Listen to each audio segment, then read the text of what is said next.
The final day of groups is upon us, and for some teams, this means do or die. Welcome to day 5 of SI 2024, live from Sao Paulo, Brazil. I'm your host, Ginny, on the desk, joined by Anne and Fox, and I think today is probably the most exciting, heartbreaking day of the group so far. Feels like that, yeah. I think we need to go find whoever made the script and put all these like group deciding games on the very final day, because there is a lot on stakes and there is definitely going to be heartbreak. Yeah, I don't want to toot my own horn, but I definitely may have had a hand in writing the script. I've only predicted 4 games wrong out of the 4 days of matches, so I feel pretty confident about my predictions for today too. Weird flex, but okay. In case you forgot the matchups of yesterday, which we also may not have had the correct predictions on, who knows? Let's have a little bit of a throwback. Stream A particularly was an exciting one because we got 2-2-1s, particularly the Bliss FaZe Clan and the Low Scars game. I did not expect that. No, it was pretty exciting to watch that, but also for the final game, I mean, one thing that I'd really like to highlight is Sonic's performance so far. They've gone flawless in groups. They haven't actually lost a single map so far, so looking really promising. Yeah, they looked really good, especially with bringing on Ambi. Scars and Bliss too, also putting up big numbers. It's really important for them to be performing today. I really want to look at the B stream. Yeah, Bleed and M80. I mean, that is a game that probably doesn't sit too well with M80. I know those guys weren't feeling too happy about that loss. I mean, still being at the towards the bottom of their group. Yeah, I think that was a matchup that a lot of individuals had certain expectations of, particularly with it being M80. We were expecting a 2-0 or a 2-1, but I think, again, this goes to highlight that the APAC region, every single time that we're seeing them, they're getting away with a little bit more, and they're slowly but surely getting better. Yeah, but Bleed is looking really solid as well. It's very good to see for them, but then if you look at the perspective of that group, you have these 2 organizations at the bottom of that now, where I think both of them have these really big fan bases, right? Liquid have a very big fan base in Brazil, and of course M80 with a bit of Brazil and a bit of NA, and I'd rather see neither of those go home, but yeah, for that live crowd, it's gonna be a big part of it. But either way, that was yesterday, and we're not gonna dwell on the past. Instead, we're gonna be looking ahead at what we're gonna be seeing today. Here on Stream A, we're gonna be starting off with covering Group A, particularly with FearX against Geekay, followed up by Dark Zero against G2. Now, the FearX Geekay game, ooh. Thoughts, feelings, emotions, because that's a scary one. It's very important to get away with a win here, especially when you play against teams that may seem a little weaker in the tournament. You never want to let anyone slip away. I know Geekay hasn't been playing too hot. These 2 teams match up very well, and when the pressure's on the line, we'll have to see which one performs better. I mean, FearX has made a lot of majors in the past as opposed to a young Geekay, so. Yep. And then on the Stream B, we have FaZe Clan against Wolves, Bliss against d+ke, Falcons against Scars. This is the battle as well to remain in this competition. And then Fury against Lows. I think any particularly from the B stream here, Anne, that you're thinking, I want to tune into that one? Well, I mean, obviously the Bliss and d+ke game as well is another elimination game. I think at the moment Bliss sitting at 1 point, d+ at 0 at all, so that's really also a do or die game for either of these teams. Oof. There's a lot of things going on today, a lot of games that we need to be keeping our eyes on, but we're going to be starting out in Group A. So in terms of the points, in terms of every single one of these groups, having an overview at the ones on the top, it's going to be G2, it's going to be Stay Station Gaming, it's going to be W7M and Sonics. We've already highlighted Sonics and how strong they've been looking. I want to talk about W7M here, Fox, because we're looking at them. Yes, they're on that #1 spot, but it hasn't been a flawless run like the likes of G2 and Sonic. It hasn't been. I want to say there's a little bit more confidence, a little bit more swag. I mean, that word kind of feels gross coming out my mouth. But okay. Yeah, W7M, they have a lot more cameras on them at this event. Yeah. Obviously, they've won the past 2 majors. I really think there's a lot more eyes, and every one of them is putting out a lot more personality inside of the game and outside of the game, just having camera crews following them, and there's a lot more pressure to perform. Yeah, but Group A is what we're going to be looking at first. Now, when we're looking at the standings for Group A particularly, as we've already highlighted, G2 is going to be on the top. They're currently sitting at a 3-0 in terms of their maps because they haven't actually lost a single one. And that's pretty impressive. That is really impressive. I mean, of course, they're here to defend their title from last year. And I mean, everyone was talking about W7M, right, being that big contender. But I generally think that we have to look at the possibility of G2 going for that back-to-back hammer. And I really hope I'm not jinxing them here because I am EU stan. It's really early, girl. Yeah, but we're hoping we're not jinxing them here. But yeah, they have, of course, the opportunity to solidify themselves as the top 1 in their group today. And of course, they want to do that, right? It gives you that day off extra into the playoffs, but it also gives you that 1 round further into playoffs, so a bit of less of a risk of dropping out. We highlighted Sonics being able to be at the top of their group, but G2 also being at the top of their group if they can get that win out today. I feel like the competition in their group is a lot more dangerous. I know a lot of teams would highlight as G2 and DZ as being two powerhouse teams so far after their changes that they made. So if they can get up on top, I mean, I'd feel a lot more comfortable watching, seeing them, you know, compared to maybe Sonics. Yeah. Okay. Well, I mean, we're also looking at the bottom of Group A. That's the game that we're going to be starting off with because we have FearX up against Geekay Esports. When we're looking at FearX, they have absolutely not a singular point, unfortunately, yet. And then Geekay, they have a total of 2. But that means that if any one of these teams can actually 2-0 this game, they are guaranteed to be going to the next stage. Yeah, 2-0 is going to be difficult, I reckon, for either of these two teams. I mean, you mentioned it, they're pretty much at the same level maybe now at the moment of competition with how much points they've got so far.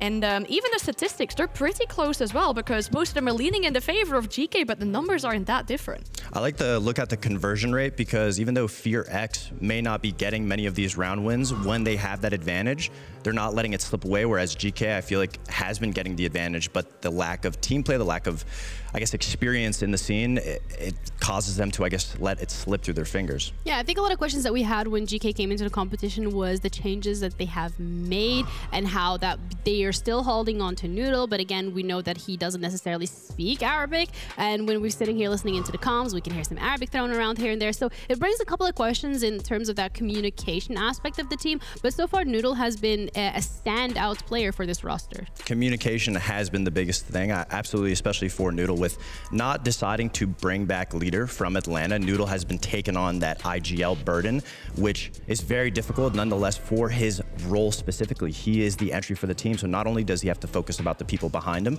but he has to be that first one in. He has to worry about also performing well, and so far he's been doing a great job. He's leading his team with 11 opening kills, so he's been thriving on that regard, and he hasn't been doing too bad at leading his team as well.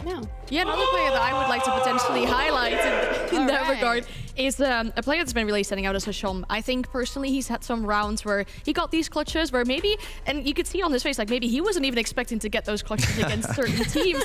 But it's of course talking about experience as well, right? It's their first SI except for Noodle. So being able to perform like that, it's very good. Absolutely. And I think as well, GK has had a lot of good points coming their way, especially the fact that they already had 2 points. It means they were able to take maps off of other teams, and that's really important because that could genuinely be the lifeline that pushes them over the edge. But I want to see maybe a little bit more dominant success from their side. I would like to see a 2-0, or I would like to see even a 2-1, but I feel like GK has not been able to do that just yet, and that's what's worrying me. Yeah, they're getting points, they're getting rounds, and of course the map as well, but I feel like my main concern probably lies with the pacing. Sometimes I feel like they might be a little bit too slow on their attacks, and they'll wait for teams to make mistakes, and then those teams are not making those mistakes. If they do sort out that pacing, I feel like they'll have a better chance. I think it also is a question of just the experience. This is only their second major being involved, and I think still dealing with the battles of just the communication barrier and just trying to be on the same page. I think that's probably their hardest hurdle to overcome right now. Yeah, and then you're looking at a team like FearX where everybody does speak the same language, and their communication, I mean, they were riled up. I'm pretty sure everybody was able to pick up on that. But FearX still, regardless of that, has not been able to pick up a win yet. They're currently sitting at 0 points. This is their do or die game. So the amount of pressure that is currently on their shoulders, inseparable. Like how you mentioned everyone speaks the same language. It's true, except for their coach. Yeah. He speaks a different language, and I feel like that's the pivotal part as to this team so far, because I may sound like I'm repeating myself, but I kept on saying for this team, trust the process. We talked about their coach coming in with that Brazilian influence, the sparks of really good gameplay that we're seeing so far from FearX. Some kind of attacks or takes that we're seeing are really interesting, really exciting, but then it's been not enough yet to get an actual map on the board. They keep on getting 4 rounds, 5 rounds, but in a tournament like this where maps matter because of the points, it's just not enough. We've seen a couple of teams bring in a coach that doesn't necessarily speak they speak the same language, and it helps with the amount of structure and preparation, but when it comes down to in-game, you critically need some timeouts, and it's very difficult to get your point across when you need to take a little more time to, I guess, figure out which words mean what, so that's difficult for them to do in the moment. I think it's also pretty map dependent, because some maps we've seen them do really, really well and brought out really exciting things. The game they played yesterday on Skyscraper, for example, the way they had these attacks with the Asa, with the Monty, the facilitated plant inside, those are really exciting things. We saw good things on Border as well, and then they go and copy paste the same thing on the next round. So Chalet has been worse for them, so it's really going to depend on what kind of maps we're going for. Yeah, I mean, especially if we're looking at a context of it needing to be a 2-0. Yeah, I mean, they say if it ain't broke, don't fix it, but also like if you copy paste it, then people are going to try and figure you out, and that's exactly what has happened in their game against G2. NIP, Dark Zero, again, these are teams that we were saying they're probably some of the strongest ones in the competition. So it is a little unfortunate for FearX and Geekay to also have gone up against them, but this is their chance to prove themselves. And we're looking at a team like FearX, a player that has been really standoutish. We were initially had our eyes on Rin, but it feels like Good Boy was the one that has stepped up to the plate for the team and really made sure that we're here to stay. Yeah, especially looking at the entry, I think he's doing a really, really good job on towards that assault factor as well, because I think that's what makes him stand out in comparison to maybe the rest of his team, because he's been consistent more. So whereas if we look at a player like Rin, he had a really, well, poor start to the tournament, had a better game yesterday, but still is at the very bottom of his team in regards of stats.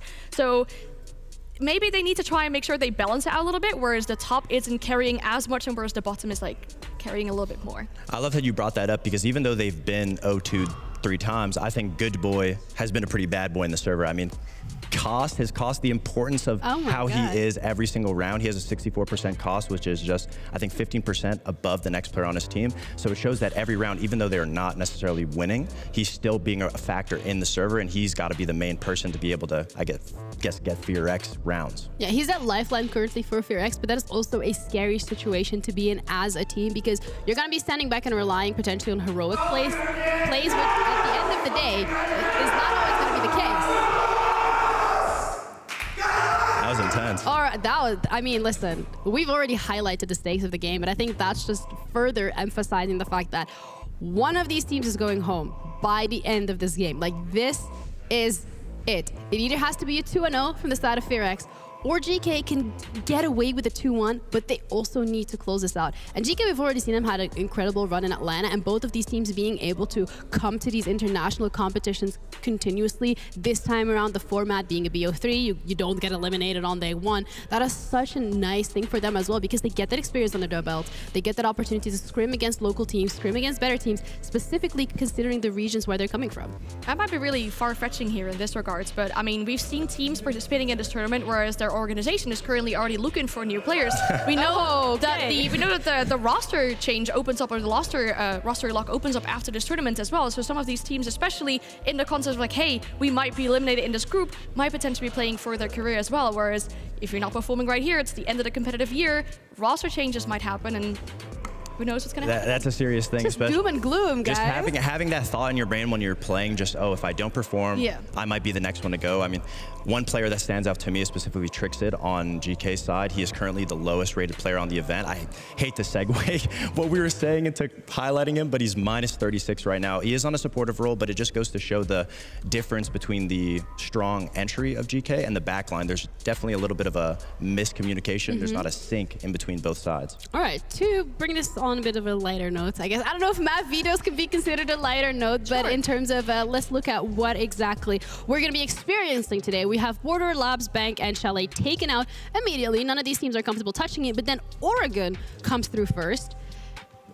This is what they say, this is where good teams go to die, but we do have 2 of the bottom teams of the group, so I don't know if that is genuinely applicable here. I think it would be an amazing defensive-sided battle, just because it is such a defensive-sided map. So it'll be unique to see which team, I guess, tries to bring the opening picks on attack. What team? I feel like it's one of those maps where you can't really go structured. There's so many operators right now that slow down that default attack of just opening up walls, opening up hatches. So you really need to figure out which team has the better entries on getting in. And I think entry-wise, both teams match up very well.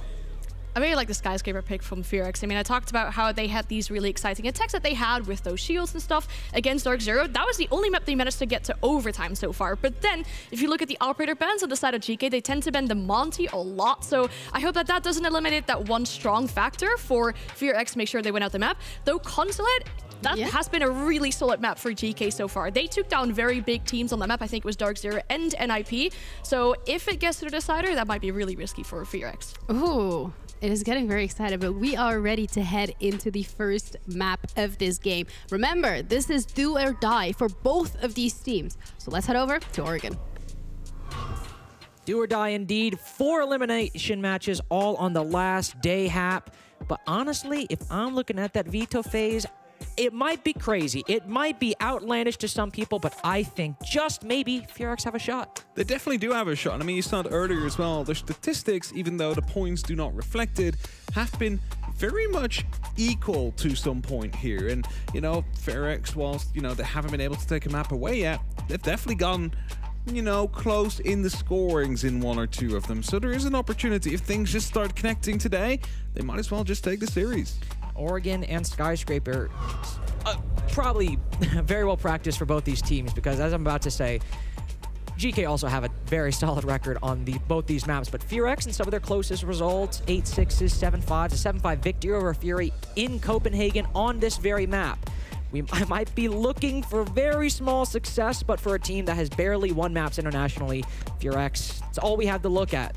Whereas Geekay on the other side almost beat G2 on this map in Atlanta. Have a solid record on Oregon as well, putting up a good fight against W7M in the quarterfinals of Atlanta. It's still going to be a tall task for FearX, but both these teams need to win to go home, and the pressure will likely be the same both ways. Bans have almost concluded, and we have a blitz ban. Yeah, I mean, it has been quite prevalent on Oregon, especially on the basement. You often do see like a blue push coming through, and what can you really do at this point? Like barbed wire, you can put it down, but it's easily destroyed after as well. So it's some good bans to come through. Now we only have one of the Fantastic Five that has been removed. Cade, the other one, of course. Yeah, I'm gonna keep on calling them the Fantastic Five. Never heard that before. I like that. The Cade is going to be giving away some options, of course, with opening up those hatches a bit easier, so they don't really have to worry about it as much. And you start thinking about it, especially in that ground floor. What can you really do to keep them closed? Not really anything. They will open up.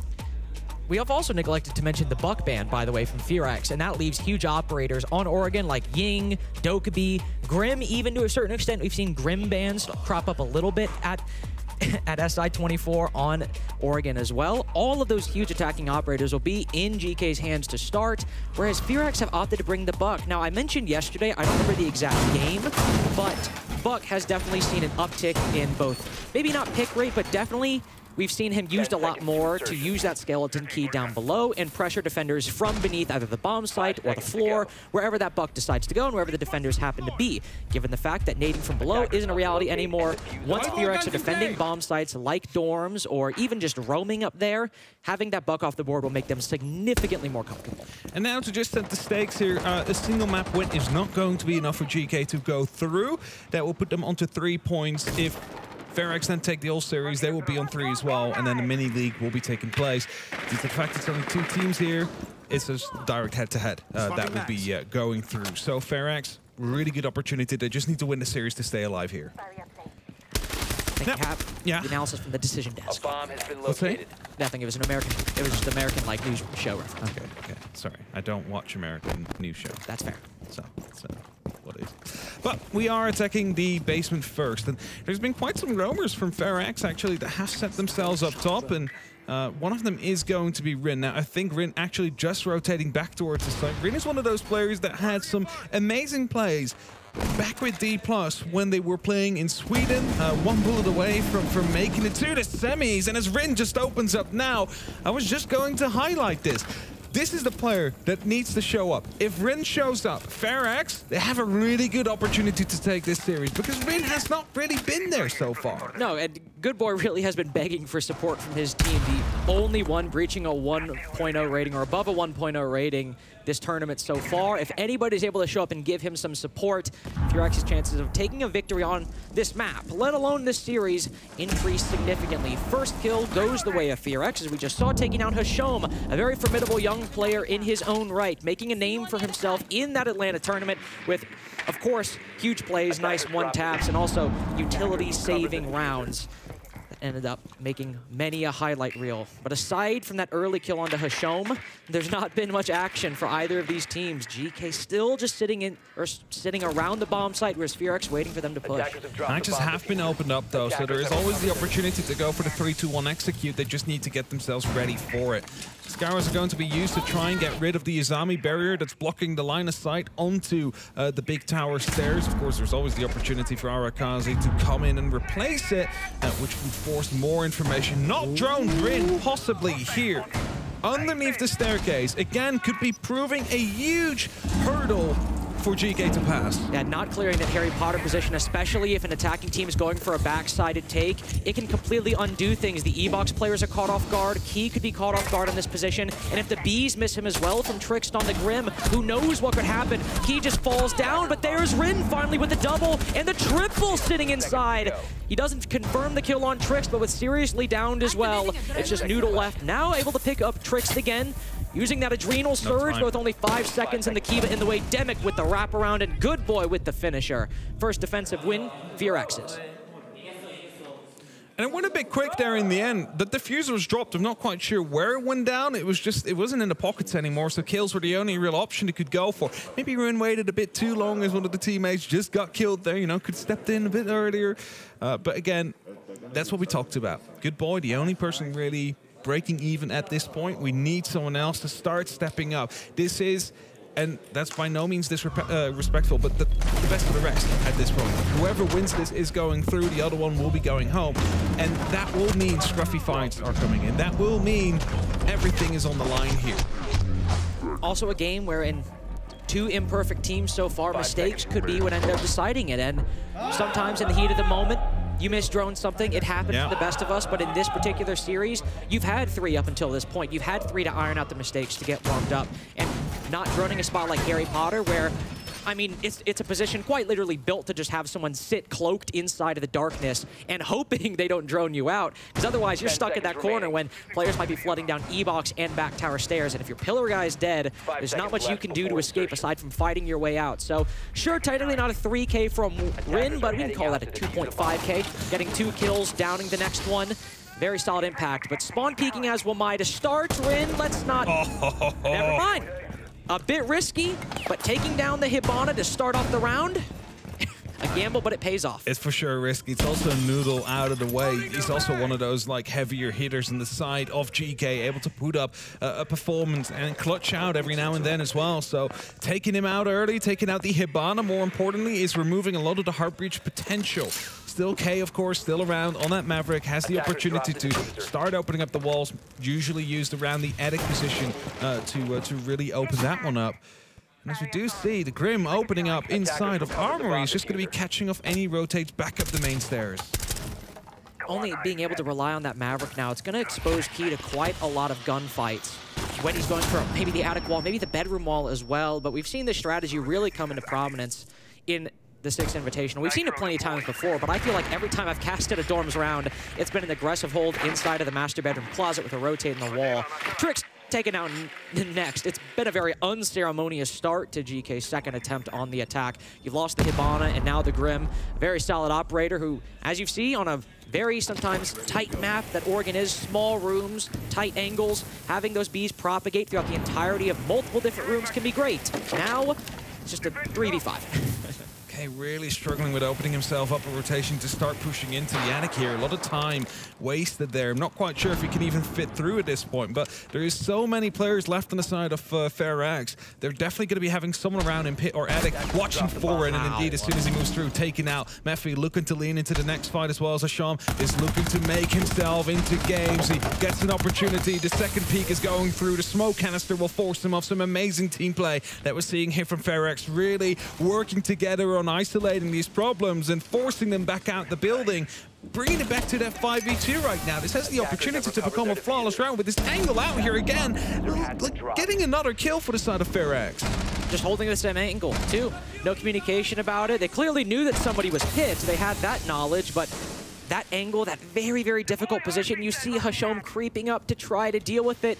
But that's exactly how Trixt died at the beginning, just slowly trying to walk up, and that angle is perfect for it. Because it shields the defender behind it so heavily, they have the time to react slowly as the attacker just barely creeps into view. Seriously, heavily tagging up Good Boy through the classroom wall. Now we see FearX starting to get aggressive. He doesn't even pick up one. Sure, a 1v5 and maybe get an impactless frag, but FearX not dropping a single body in round 2.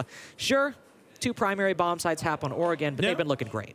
They have been looking great. And I mean, the first one we can maybe, you know, point out towards the missed drone. Yes, of course, Rin, great first kill to come through, but if Rin was droning afterwards, you wouldn't have lost 2 players. You would have been able to keep up the momentum and maybe even take the site. Here, Geekay just weren't able to get anything done. FearX had the right angles, they were working together, they spot a problem. It's 2 people peeking, smoke canister being tossed out just to make sure that they do not even get the opportunity to start pushing through. So far, this might be the best that we've seen FearX in the tournament. Maybe, but it's still very young. It's still round 2. But also, to be fair, and I actually wasn't even going to say that. I was going to underwrite them. I was going to say it might be the best they've looked in terms of these defenses. But let's not forget, while this team has faced a lot of criticism for their very poor performance this past year, they have had 2 incredibly close results so far. We've had the 8-6 bare loss to Dark Zero, a couple 7-5s as well. We've had 8-7 losses in previous events. This is a team that, even if their performance hasn't been great, there have been moments at every single tournament where they either got it close or even got a win in the case of Copenhagen. So this isn't a team that has been completely trounced every single map. I know it seems like I'm making a mountain out of a molehill, maybe, that I'm trying to hype up a performance that hasn't been great. And I won't lie to you, it hasn't been great. But this is a team that has had small, if brief, moments of success. And 2 rounds here, off the back of, again, an 8-6 loss to DZ yesterday. There's something working here, and maybe against an opponent like GK, maybe they'll give them the room to flourish. That's it. Of course, GK, they've had their own struggles themselves as well throughout the tournament and right before the tournament. And you know, that really allows for the better team to start shining now and really start setting themselves up above one another. Early openings to be made. Exothermic will be used on the top floor. Of course, we are in meeting and kitchen. That does mean that the dorms are an important place to take. It gives you the verticality over the kitchen, but also the attic, more importantly, the hatch, looking into the majority of the meeting hall, can allow you to get rid of some of the more sturdy defenders out there. R6 anything but sturdy, just vaulting out of the window and rotating back in through green, but he's now found himself back into the bomb site itself. GK's clear the top floor, going actually pretty good so far. Noodle and Trixt have all flooded in. Hashom has been inside a big tower for, it feels like, the entirety of the round. So at the areas they needed to clear, they've done so successfully. No, they haven't droned the person. Derek is even chasing the drone and they weren't able to find him. Hasham is going to be pushing in now against the shotgun. The DMR against the shotgun. He loses that one out. The entry is out there. That's the second missed drone that we've seen so far. It is not for a lack of trying for Derek to try and get spotted as he goes over to the bearing 9. Will get dropped as a result. That's the yokai drones, no longer in effect though. 0-3 for Hasham though. The top-rated player for GK going into this. Again, one of the star players on this roster.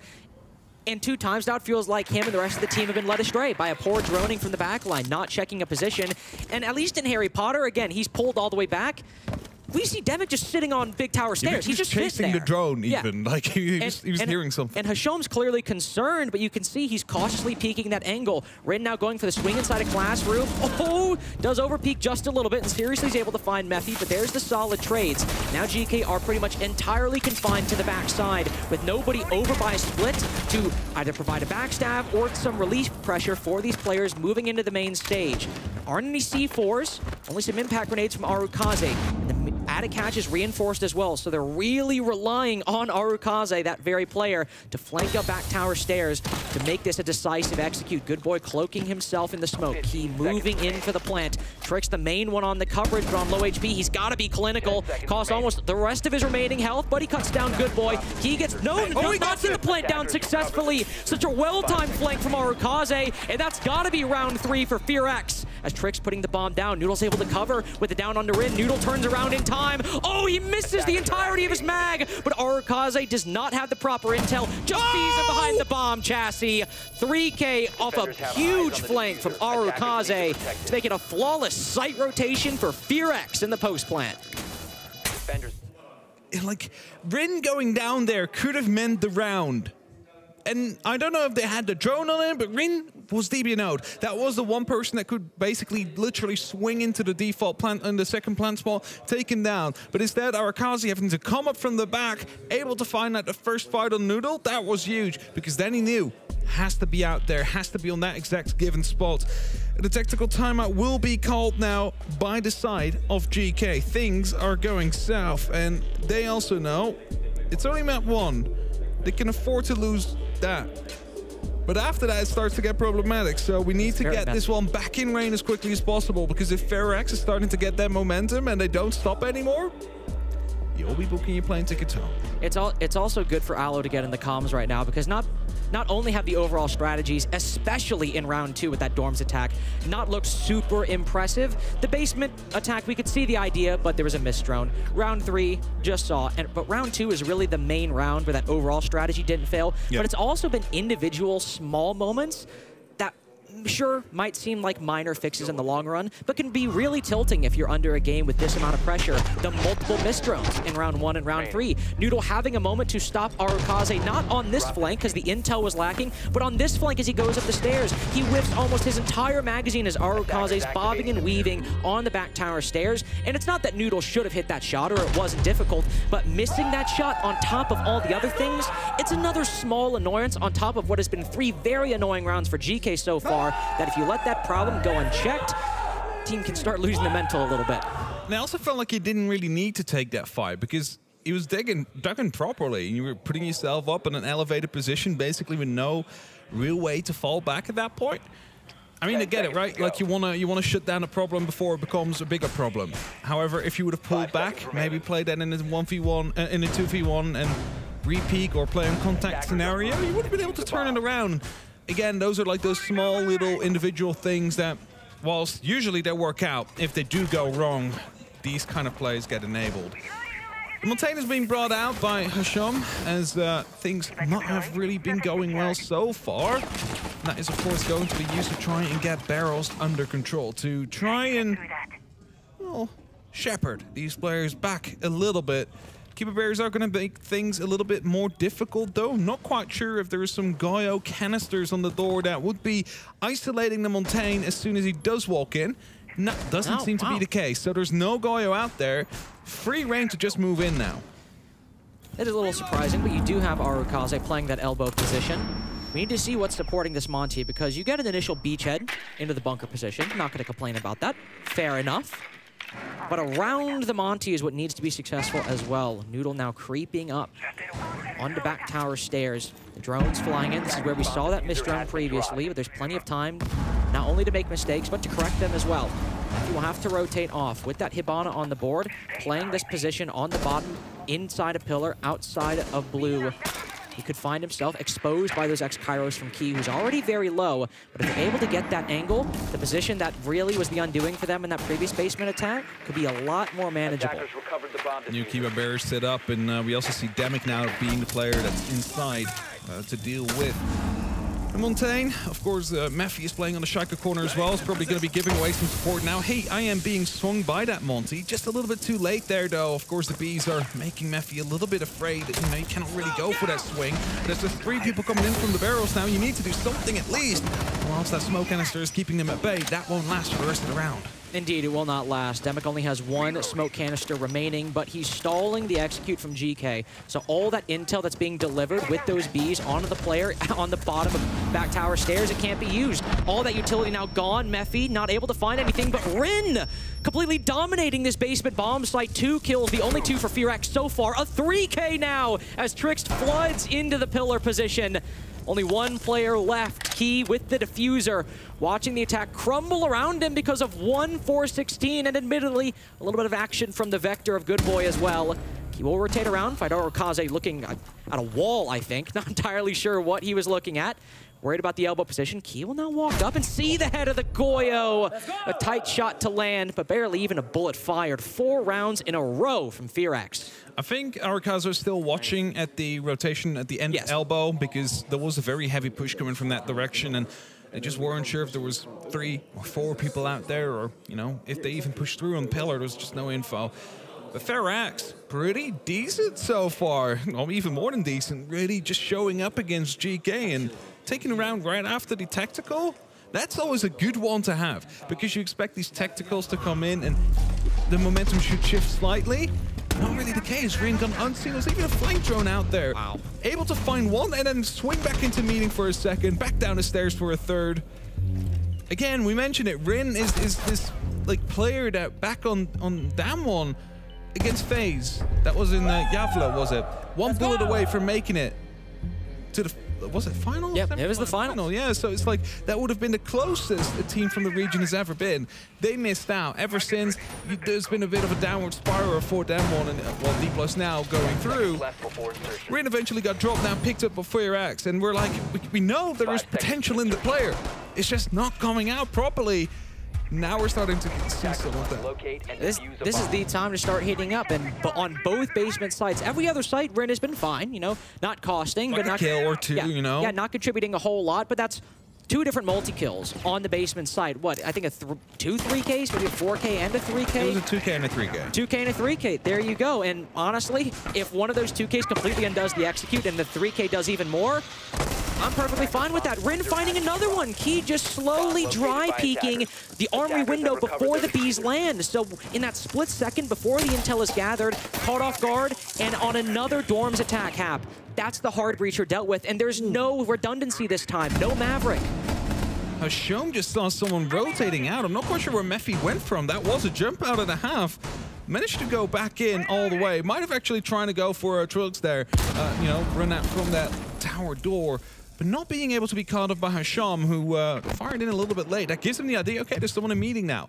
Of course, has fallen back slightly, using the Logic Bomb right now to try and help the Keeper Barriers. Are wasting some time on Noodle here, making it so he cannot really confirm him. In the meantime, reinforcement came through as well from Game, so that Keeper Barrier bought enough time to get the reinforcement up and basically throw a bit of a spanner in the works, considering they've lost the ace.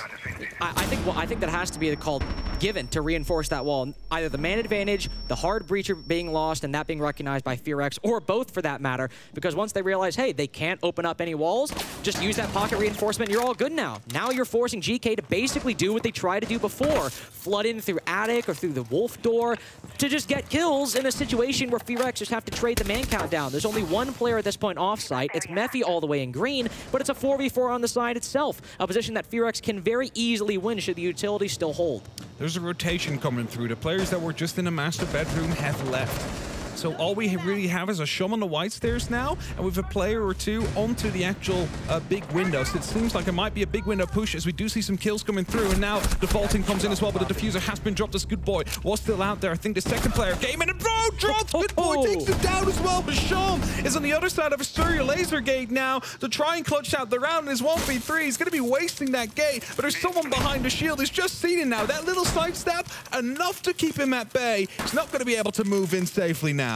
No, he just has to look at that shield. Maybe if he hits some god-tier flashes, maybe he can nullify the double swing and rush with the SMG-12, but we're talking singular-digit percentages. He does indeed flood in, but only gets one. Very valiant attempt by Hashom, but another disappointing round for Geekay. 5 rounds, uncontested by FearX on a defender-sided map, sure, but one that Geekay opted to choose. Great play from Good Boy there, and I mean, we did have the entry here for Rin, of course, but after that it was a double kill coming in on the side of Geekay. They decided that they could actually run in, just forget about Good Boy being in the dorms, you know, with the bunks, playing with the Warden as well. So even if flashbangs were used, wouldn't have been an issue at all. He's been able to get a triple kill out of that round eventually. So again, very, very convincing game so far from FearX. Extremely convincing, and also with, again, a lot of mistakes from Geekay. Key peeking the armory window right before the bees have landed. It's another small detail. You're thinking to yourself, all right, I'll swing. The timing is pretty much right. Yeah. But then sometimes in those moments, the defense is then given an opening to get that opening pick or just to kill in general, and they're able to take it because you decided 90% surety is okay instead of waiting for that intel to be gathered. Because if Key waits until the bees have landed, once Ren starts moving, he might be able to get the kill, clear the Azami out of armory, and then that's a whole different round. You've got the hard breacher open for attic wall, for bedroom wall. It's a completely different story instead of Geekay just resigning themselves to flooding in through big window with not even the dorms player cleared. No, for sure, but we also have to say, right, like, this is also the kind of aggression that you need to see in some of these defenders. You start using the beast, that means no gun up at this moment. I can take a swing.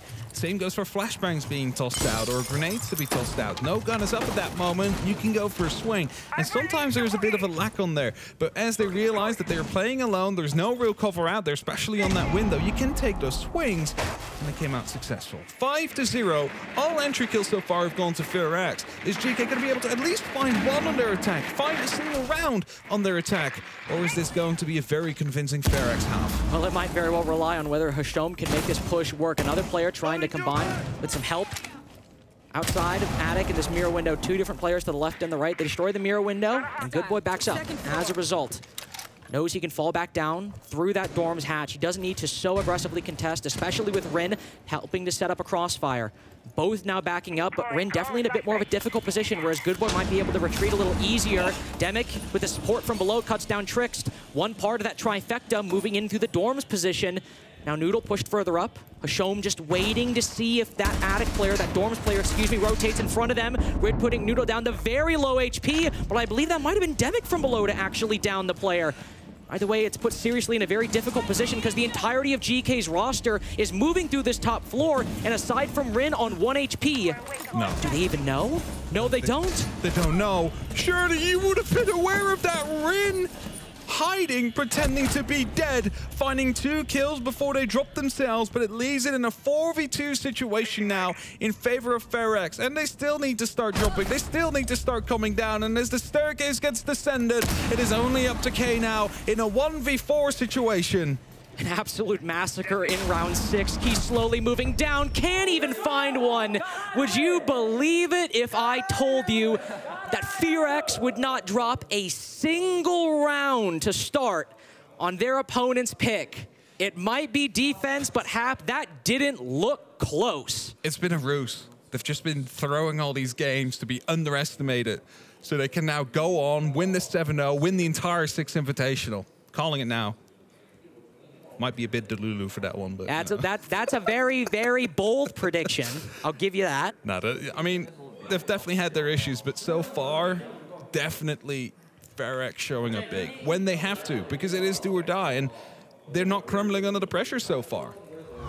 Of course, they need 2 maps, but they're very close to the very first one. All they need to do is land a single attack. And I think what we're really seeing right now as well, because we've given credit to FearX for playing aggressive and playing some solid defenses, but I think we got to start shining the spotlight on GK and saying the coordination isn't there right now. No player really sitting on the big window. Yeah. Hashom, the Attic player, just sort of sitting prone, waiting to see if that Dorms player rotates. Nobody really seems to want to take the initiative to push except Noodle and maybe Trixt, but again, the setup from FearX is strong enough that if they're just pushing from one side, they have the utility and the angles to deal with such a linear take of the roam clear on Dorms. FearX are playing solid, no doubt about it, but GK are not problem-solving to the same degree that they were in Atlanta. Remember to start that tournament, they didn't drop a map until they were 2-0 in Swiss and were facing G2, the current World Championships. Now, they're down 0-6 to FearX, a team who before this has not won a single map since Copenhagen almost a year ago, and now have to win 6 in a row on their own pick to go to overtime. I read somewhere that only 3 maps have been won by Korea on the international stage this year. 3 maps in total. This might be the 4th. I was about to say, here's lucky number 4. 4 might be coming in, and you know that allows them to potentially win the series, get themselves out of groups. That is what we're waiting for. Rin leading the charge on the Ash. Definitely has been stepping up huge this game. We gotta say it. It's the player everybody was looking out for. They had to step up to really give the opportunity here for FearX to shine, and they've been doing it so far in this map. If they continue this, if they manage to keep this up, then FearX might stand a good chance as Good Boy comes in, takes out Noodle. The other man has actually been breaking even throughout the tournament so far. The only leading charge up until this moment FearX had. Noodle 1-7, Hashom 3-6, Key falling to a 2-piece from Good Boy. We are in free fall at the moment for GK. Making quarters in Atlanta and being baptized by one of the only 2 Korean teams to consistently make tournaments. What a terrible spot, and to recover. Where are they? Just turtled on the bomb site, Hap. On this bomb site in particular, it might be a great hold for the defense, but one downside, it's hard to get aggressive moving up those staircases. You just kind of have to hope and pray at this point. For me, the big issue is you've lost your smokes, and you have a 2-man disadvantage. What do you really have left that you can use to hold on to? Of course, the Surya laser gates will stall some time. The magnets will be able to take out some of the utility as well. But most importantly, Hasham has the opportunity to play around with those glasses. He needs to be the leading force as the execute comes down. He needs to make sure that he's peeking into these flashbangs to shut down 1 or 2 players. At this deployable shield on Laundry, contesting the entirety of Freezer, this position needs to work. I don't care if it's doing double duty with Laundry. It's a 3v5. It's not going to be pretty. It's not going to be fair. But you have to do it. You have to step up if you don't want to be 7-0'd by a team that has been clowned on more than many others. 3v2 now established for FearX, but it's a messy execute. A 2v1, a 7-0 for FearX on their opponent's pick. Close losses to their name, but a 7-0 before any other victory since Copenhagen. Genuinely one of the most incredible and astounding moments of this year so far. I'm really glad that we've seen Rin come to life in this game. Again, we've been needing to see that. We've been needing to see someone step up next to Good Boy. And the entire roster did what was required from them here at this moment. FearX, 7-0. Who would have put that on their bingo card? Definitely not fresh. I was about to say, not on chat. It's not on that one. But we are headed to a quick break, and whilst we do, we will be showing you the B stream, so don't go anywhere. But it is a 2 versus 5. There is still a lot of time here. KDS, they have the ping on a player, but you generally know someone is going to be there anyway. The awkward situation is, well, he doesn't have the backup yet. That's about to come down to Brown towards the window, and he doesn't have a route out. We're worrisome because of that. Andy will traverse Brown stairs.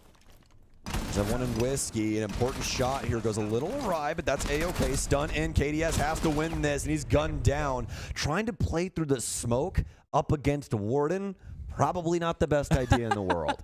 No. And also adding stuns, if you saw that as well. It's like, hey, guys, he's got the glasses on. Yeah, he's fine. He is fine. For Warden mains from ranks, you do have a gadget. Oh, yeah, most definitely. Yeah, you guys suck at that.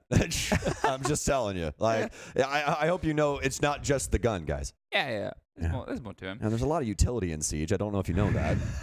It's pretty impressive. Now, what we have here on the opposite end as well, and I mean, here's the rush that just caught out the player that was pulling back inside prep, got that trade, massively important.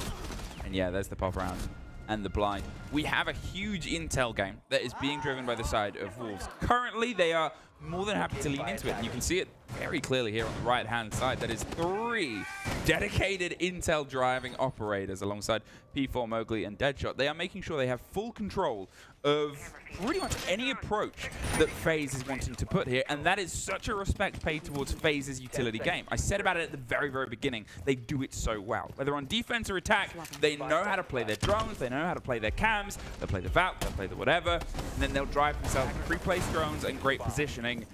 This is Wolves going, oh yeah, we know that, and we are going to shut that game down. Deadshot's going to get 4 drones here from FaZe, but honestly, it's not the worst thing in the world, because they had a completely different operator lineup before those drones were set into the fire.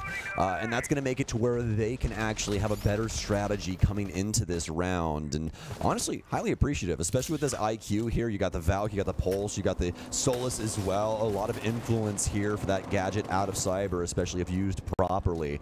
And across the board, some really, really fine prospects, especially with Souls on Ram. Really like that shout.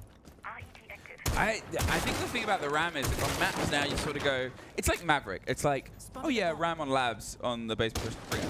Yeah. Oh yeah, Ram on Charlie on a bit, yeah, bring Ram. And then you sort of forget that, oh, well, maybe there's teams that have developed a way because the gadget has a little bit of wiggle room in how it can be used. Very noisy, can smash through barricades instantly, sort of like Oster's ability that's sometimes used of just like hucking it through so then they can get the breach behind it with a lot of noise. And those are the plays that I like to start to see now of how teams are going beyond the sort of, oh yeah, it makes sense here, but nowhere else, and yada yada. Scar now for FaZe. Looking to smoke a few wolves. Nobody on the top floor, though. He's close enough. Bibu's going to be over inside of Stacks. I think they have Mowgli over inside of Cocktail, but he's all the way over on like C3/C1. Depending on what your team calls it from side to side. Don't get at me, okay? God, why don't you know every single call that every single team uses? I like when people are like, why aren't they using like micro calls? It's like you think viewers understand. Oh, wow, they understand that. See forward off of lumber or wood, depending on which you like. We call it stacks. Yes, because it's stacked up. It's stacked up. I've heard people call it drywall as well. Like that's too many syllables. So many drywalls as well. Wood, there's some wood there. Hey, it makes sense. Lumber, there's some lumber. Okay. Someone was C4'd on the top floor in the southeast corner. And they get removed quite early on. What is it? It's the IQ. It is suddenly now more dangerous. I'm not sure if there is a bout cam still present. We saw them place it on that top floor, watching across exactly to where the Buck is playing. And well, we actually have no more C4s in pocket. I'm not sure if all three have popped or if they just sort of dabbled and dopped. Yeah, they are all crossed off. So they got one reward from the 3 C4s they have otherwise thrown. Can P4 do this? Hey, Solace, what can you play? Ooh, maybe a bit of danger. Bibu does get the trade out onto Handy, but look at the timer, Sam. 15 seconds remaining, and Wolves have done a very, very good job of keeping this widespread enough where they do have an opportunity to take this, but that should be all she wrote right there. Souls has to try and force this plant down. They know exactly where he is from underneath, and well played from Wolves. Well met across the board. Love how they got in the face of FaZe there, forcing them to clear that top floor, utilizing those nitro cells to their fullest advantage as well. They tried so many times to get one of those to catch somebody, and finally that nice little lob over towards Wood was the final one that ended up getting the kill. See, that's the beauty of Siege. You can call, as long as your team knows what's happening, that's really what the comm is at the end of the day. Yeah. Some super funny moments if you've ever talked to any player about some of the stuff they call stuff in game. It's so funny. If you're unaware how we do our job and how we work out what calls are, to sort of make it balanced across the whole thing, we sort of talk to teams. Obviously, we all play the game quite a lot, and we say, oh, if you don't mind, you know, what calls do you use? What sort of positions do you use for this stuff? And they'll give us their call sheet to a level. It's not like, you know, although Des says call outs aren't skill, you know, it's always the split of things. We're in a very quick rehost here as we get things in. And then from that, we sort of bring it together and go, okay, well, they have 6 calls for this room. Let's get it down to like 2. Yeah. Because if we are saying they are blah, blah, blah, they're, you know, if you're calling like Africa on border and people are like, what the heck are they talking about? Yeah, exactly. And I'm like, well, this is what because pros need micro calls. Pros need they don't like coordinates. They need to bring in the UAV. They need to bring in the airstrike. The orbital VSAT must be up at all times. Yeah, they need to know the exact like longitude, latitude to drop it in on them. Viewers don't. We don't. So we try and find that middle ground here. Let's be honest, 90% of your ranked teammates aren't even going to know the comms anyways. Like, yeah. And that's even at a high level. Like, IQ and champ people all the time, and I'll make some comms like, what are you talking about? Yeah. Where is that? It's like, listen, man, I know that the compass says whatever it says, but that's not what we call it, okay? On ping. Oh, that's my favorite. Stop it right now. Stop it right now. Listen, if you're gonna ask Old Head Stokes, you know, his opinion on that stuff, get rid of yellow ping immediately. Just make it where people have to calm again. That was such a beautiful moment. Oh yeah, that was. Oh, we keep just like reminiscing, guys. There was a time when yellow ping wasn't in the game. Look at them holding hands. Aww. What a love story. This is a French romance tale for the ages. Welcome back to the A stream, where we just saw FearX have a dominant performance on Geekay's map pick. A 7-0 closeout of Oregon, and we had a lot of questions in terms of whether or not FearX would be able to step up to the plate today. And they did, in a dominant fashion nonetheless. Yeah, this seems like a speedrun any percent on that map for sure, especially with how dominant some of these rounds were as well. It looked really good on the side of FearX. We keep on saying trust the process, but what you're bringing out is very nice. They're getting really aggressive on the openings. You'll have a stat on that, so I'm not trying to get onto that too much. But it's you. Good confidence, great utility usage we saw from FearX, but we'll definitely get into that more. The confidence was the biggest highlight point. I think everybody on the team was so good, especially a player like Rin. The amount of spawn peaks that he was going out was phenomenal. The way that he was able to just peak outside the map so consistently, so often. That's not a Rin that we've seen so far in the tournament. So it's amazing that he has 100% cost for opening kills. Just to make matters worse, FearX pretty much got every single opening kill. They had a total of 7 opening kills. 3 of them were spawn peaks. I believe the 3 spawn peaks were Rin.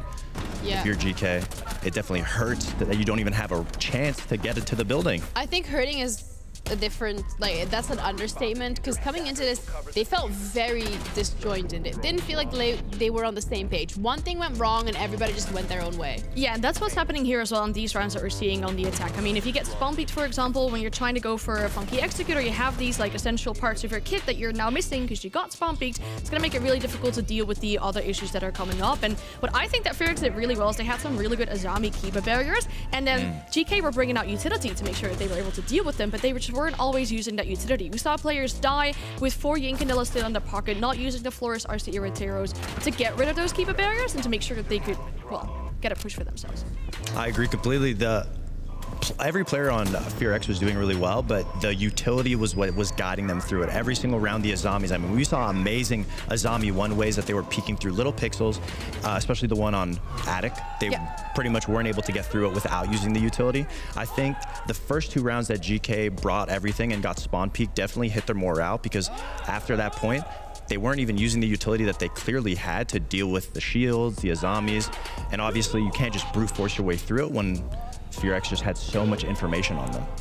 And when it seems that GK tends to be a bit dislocated sometimes with their attack and the way they've got themselves positioned, and I feel like FearX played into that very well. Their refrag positions were really good. It was really about setting up these crossfires, making sure you're playing together with that body system. And even if it was to the situation where players ended up in a 1v3, Arakaza went crazy in that as well. And at that point, you're really also just going to hurt the mental of GK. Because if every single time you go in and you have this plan and you get spawn peaked and then someone clutches a 1v3 against you in a round that you probably should have won, then it's really going to hurt the mental. Yeah, and I think the mental, when we were looking at GK particularly, is a very, very, very big talking point, because when you're looking at these player cams, when we're looking at them right behind us right now, it feels like they've already kind of, they're defeated. It's a 7-0 loss, and I know that's rough, and I know it's your own map pick, but it's so important here, like from a player perspective, from your side, Fox, to just try and get back into that mental space. But how do you do that after a 7-0? It's very difficult to drag yourself out of a 7-0.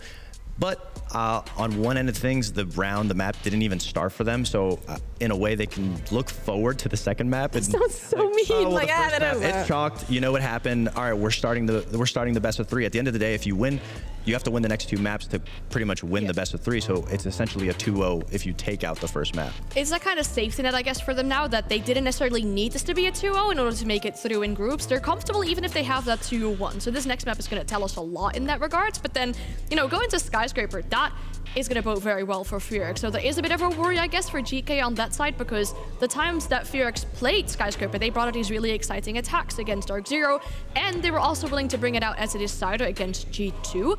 Didn't go that far, but that shows to me that they're really comfortable on this map, whereas for GK, it is one of their lower preference maps. Yeah, Skyscraper particularly is a map that was picked by FearX, as we've seen in the map veto phase, and that is also what brings me a lot of questions, because we were going on Oregon, that's the map that GK picked, so obviously GK was comfortable on this map, but a 7-0 highlights not just the fact that they didn't maybe feel that comfortable as we thought they would, but it also highlights that a lot of the fundamentals that we are looking for in a team were just simply not there. So I want to say, what can they translate into Skyscraper, but I'd rather flip it around and ask from FearX's side of point, because they're on a hot streak. They're 7-0. They haven't lost a single round yet, and they technically could be already halfway through this BO3. So in terms of their perspective, how likely are they to just hit the ground running on this map? Very likely, especially their utility has been so strong and it's been uncontested. Everybody on the team has been playing phenomenally with their aggression.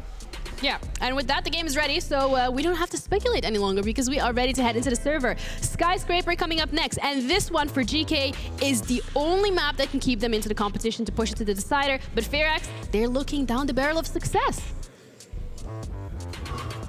A position that FearX have not found themselves in for quite a long time, Hap. And I want to say, while GK are definitely likely in a very bad position, how validating does that victory have to be for FearX? That they haven't just been banging their head against the wall, that sure, they're not playing perfect, they need to do more work to really go against some of the heavy hitters of the tournament, but that they not only can get victories, but get dominant ones against teams. I mean, I read somewhere just now from one of these CGG editors that at this point, before the previous map, they've won 1 out of the last 20 maps they've played on the international stage. Wait, and if you can't do that math, That's 5%. Yes, 5% of maps played. They've just managed to get themselves a second victory. So, and the most dominating one they've probably ever had. Like, I think it's fair to say that. So, very excited to see what this next map will bring, because if they continue playing like that, and they manage to keep up that pace and find confidence out of this match, that might help them drag these closer games against the higher rated teams later in playoffs. That's something I'm living for. Yeah, I'm really living for it as well, especially for players like Rin, who going into this match was the lowest rated player. And just for those curious, sure, Rin was tied 0.76 with Demic, but 4 and 15 on the entry, minus 11. And not only in that game does FearX get every single opening pick in the 7 rounds played, but Rin in particular gets 4, uncontested. Now, I think there is something at play there, because as Fox mentioned, 3 of those, the majority were spawn peaks. And I think that's also indicative that there is a lack of coordination coming in from Geekay. Rin might be more punished for that in other games against teams like G2 or Dark Zero, but whereas Geekay are struggling to put rounds together from the early to the late game, Rin can get away with stuff like that far more often. And this might also be a bit of a, you know you're not going to get away with it against G2, maybe once. But then after that, they should be aware of it, right? Maybe this is more of a, it seems like a weakness, we can exploit this. So Rin really hammering down on it. But also like minus 16, I believe, in overall KD, Rin. I think they went +8 during this game. So like +9 or +8, one of the two. +9 or +8. So they're definitely starting to get... Oh my God. Well, if I've ever seen the social predictions swap from, what was it, like 5%? It was, no, it was like 80-20. Geekay to FearX. It is now 65-35 FearX to Geekay. I have never seen a swap that drastic.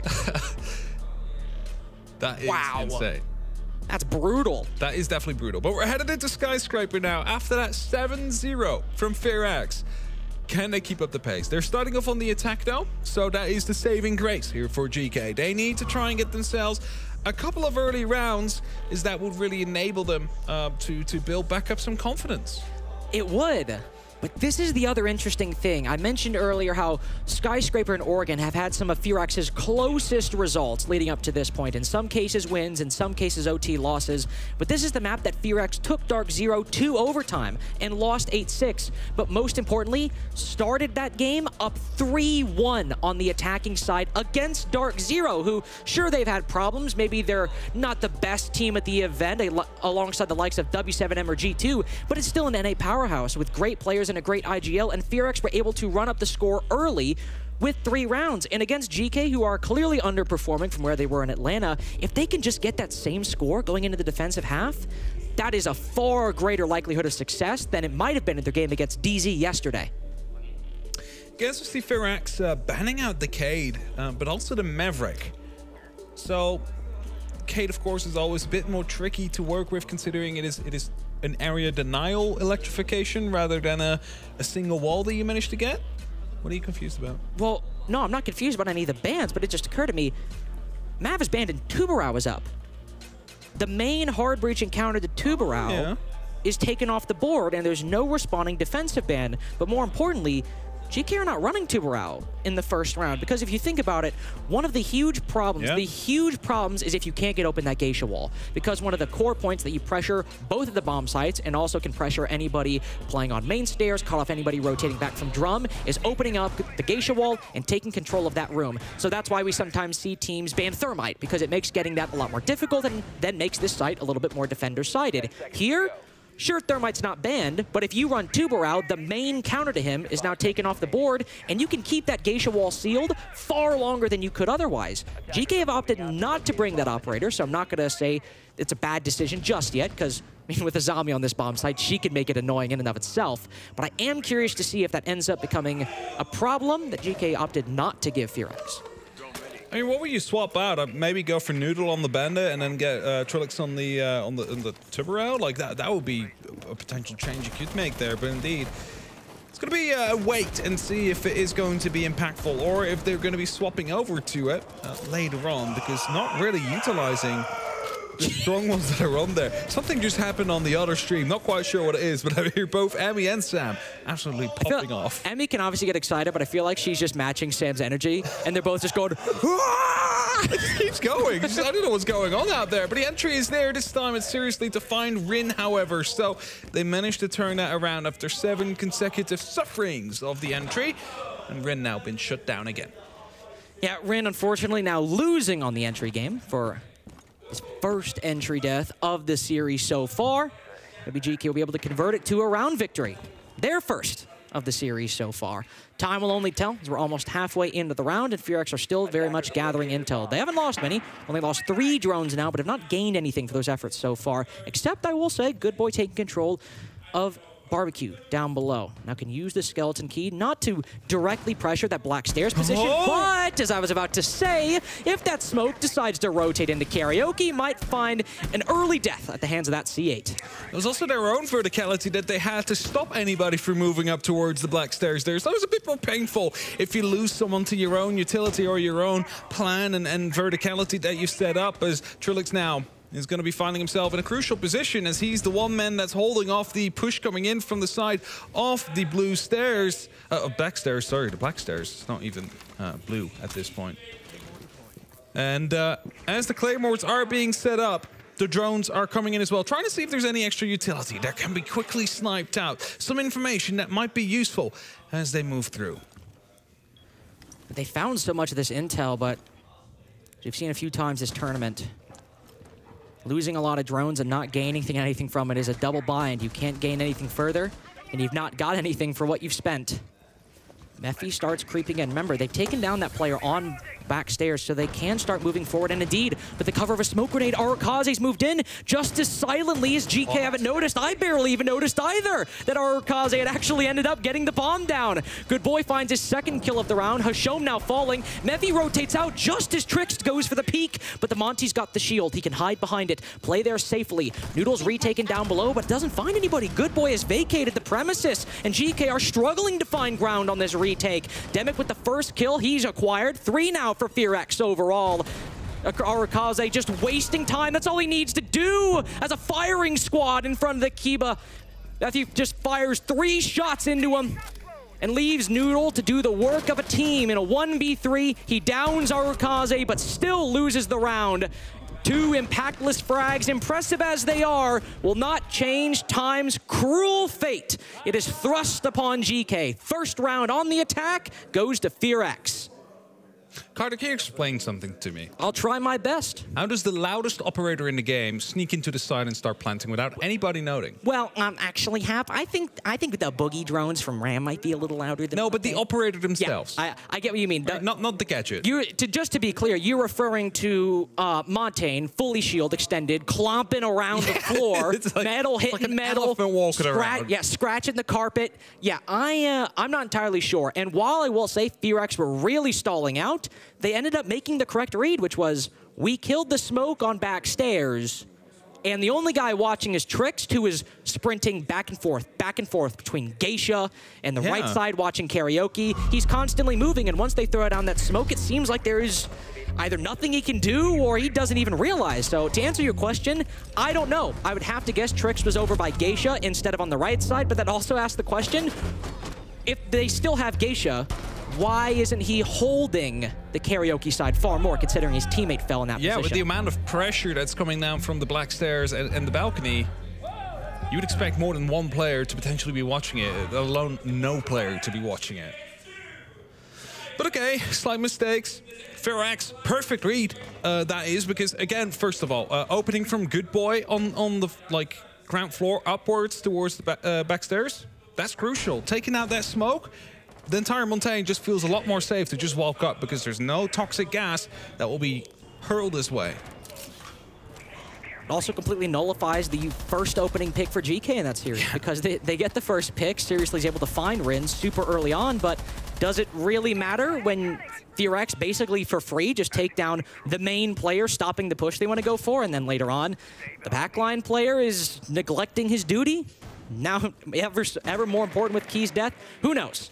We'll have to see a recovery from Geekay, as remember, if FearX able to get 3 rounds on attack against DZ yesterday, and doing so today, even if it's potential that Geekay could still come back on attack, the odds after coming back from a 7-0 on top of an early round on the unfavored side on Skyscraper are not super likely. And not just an early round. It's an early round where you have the opening, and then they just plant under your nose and nothing is known. It's like the communication is just not there right now, or not properly there on the side of Geekay, because again, that plant should have been covered. You know the Monty's out there. Usually that means the diffuser is with them as well. It's usually the case. But with half the round gone, we do have that Monty, we do have that diffuser, but it's not coming from the karaoke side. This time, FearX are going for a full clear of the map, and it's been relatively quiet. Seriously's taken some damage, but the two roamers over on this part of the map rotated back at about 1:50 left in the round, and FearX will take that space promptly, but now GK are betting on holding Shrine and Drum as long as they can. Impacts and smoke canisters are being tossed out already towards Arakaze. Keeper barriers now as well to try and just stop them from walking into the door. This is also a bit of a dangerous thing. If they do manage to break the keeper barrier and the Montaigne goes through, is Good Boy somehow able to turn on Hasham. Sure there that the Valkyrie had the upper hand, considering we saw Good Boy's health go all the way down to about 20 HP before the kill came in.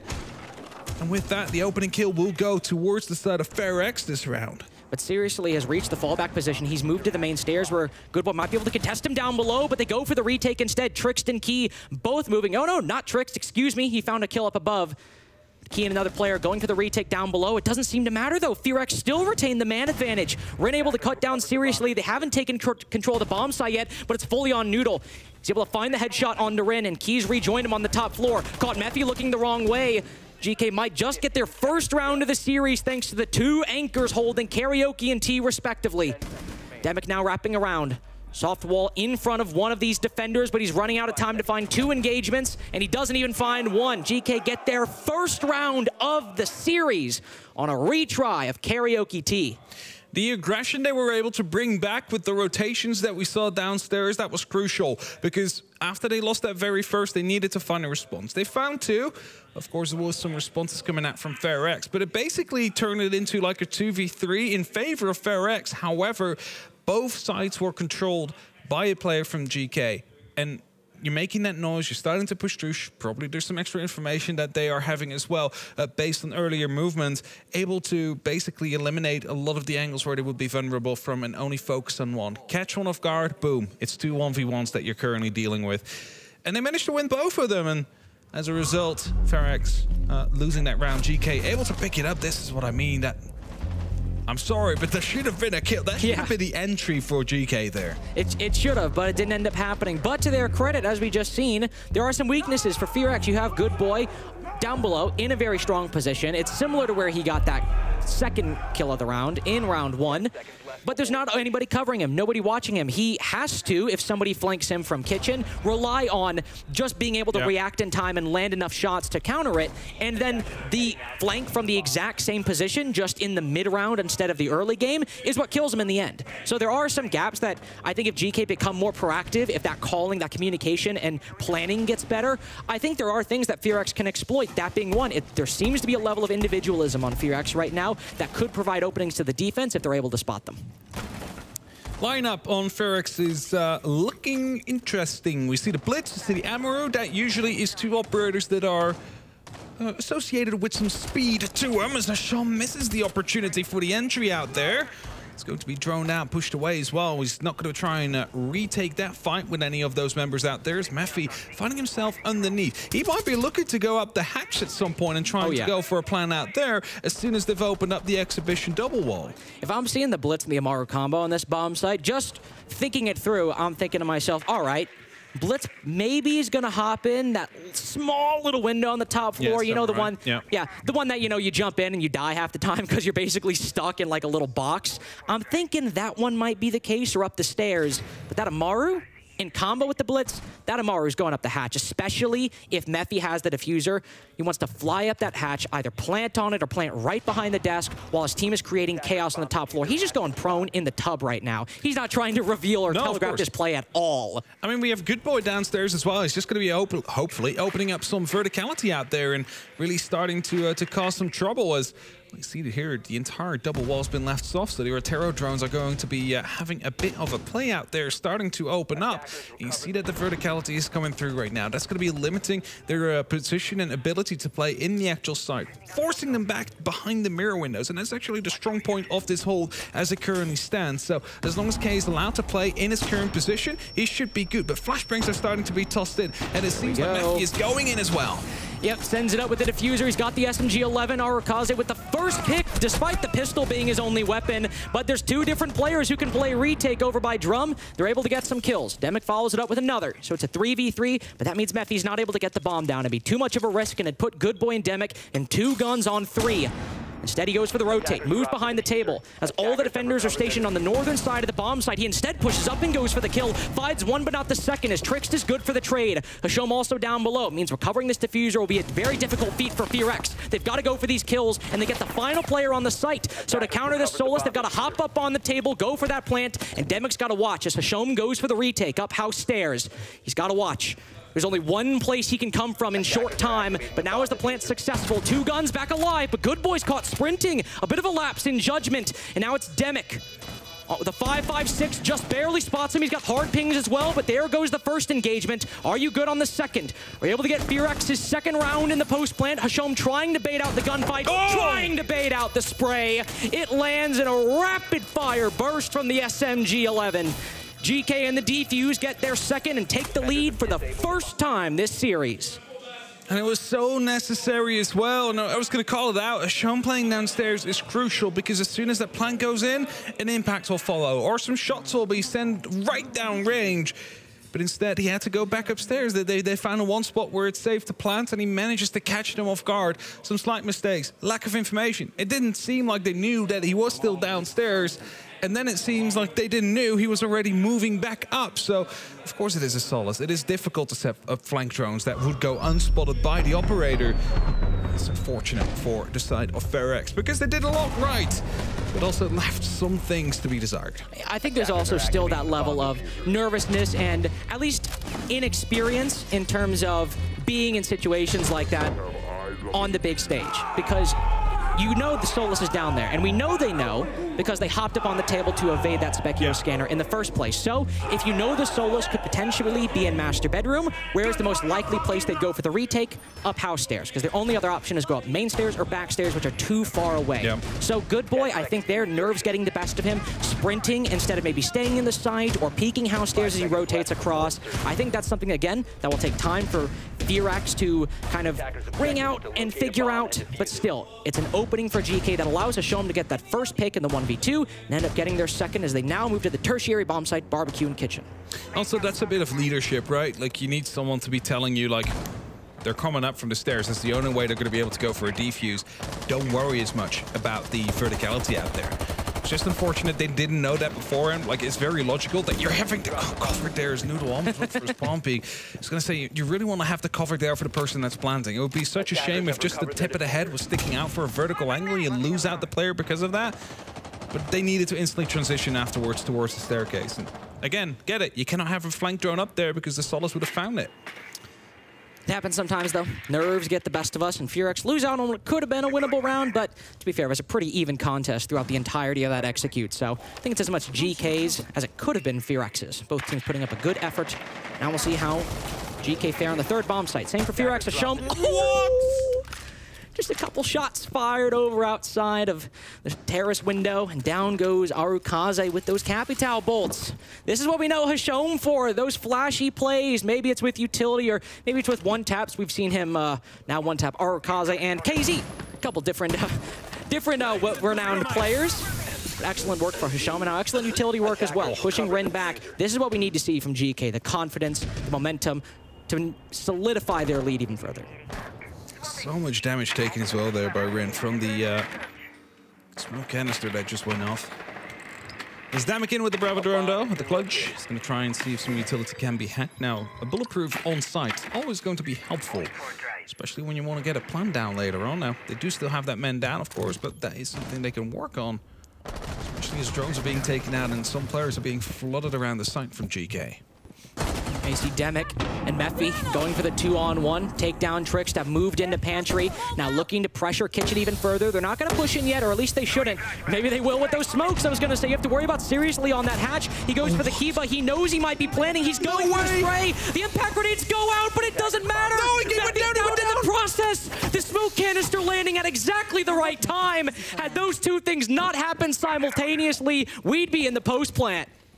The impact there, crucial as well, as that dealt just enough damage to make sure that that smoke was going to be able to tick him down. Demi goes down now as well. Only 2 members left standing on FearX. Noodle seriously still have top floor control as well. So Good Boy and Rin have to go for some of these kills. Oh, spots the Azami, but doesn't react in time. A lot of damage dealt to seriously, but Rin might be caught sprinting. No, has information, but Noodle's too solid.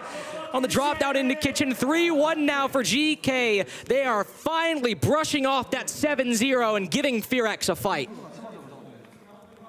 That came down to milliseconds. There's no other way. This is the moment where I would love to have a timer that just pops up right now, so we see the exact moment the player gets injured at the moment that the diffuser was. Tactical timeout though for FearX. Of course, they managed to get around. Should do that quite some convincing fashion, but ever since it's been GK that's been kind of running over them slightly, especially, you know, when you just have the opening that Hashom had, the 1v2 that we've seen from Hashom in the game earlier. It seems like he's been stepping up of his play right now. And Rin, on the other hand, slowly starting to back down. Just a single kill in those 4 rounds so far.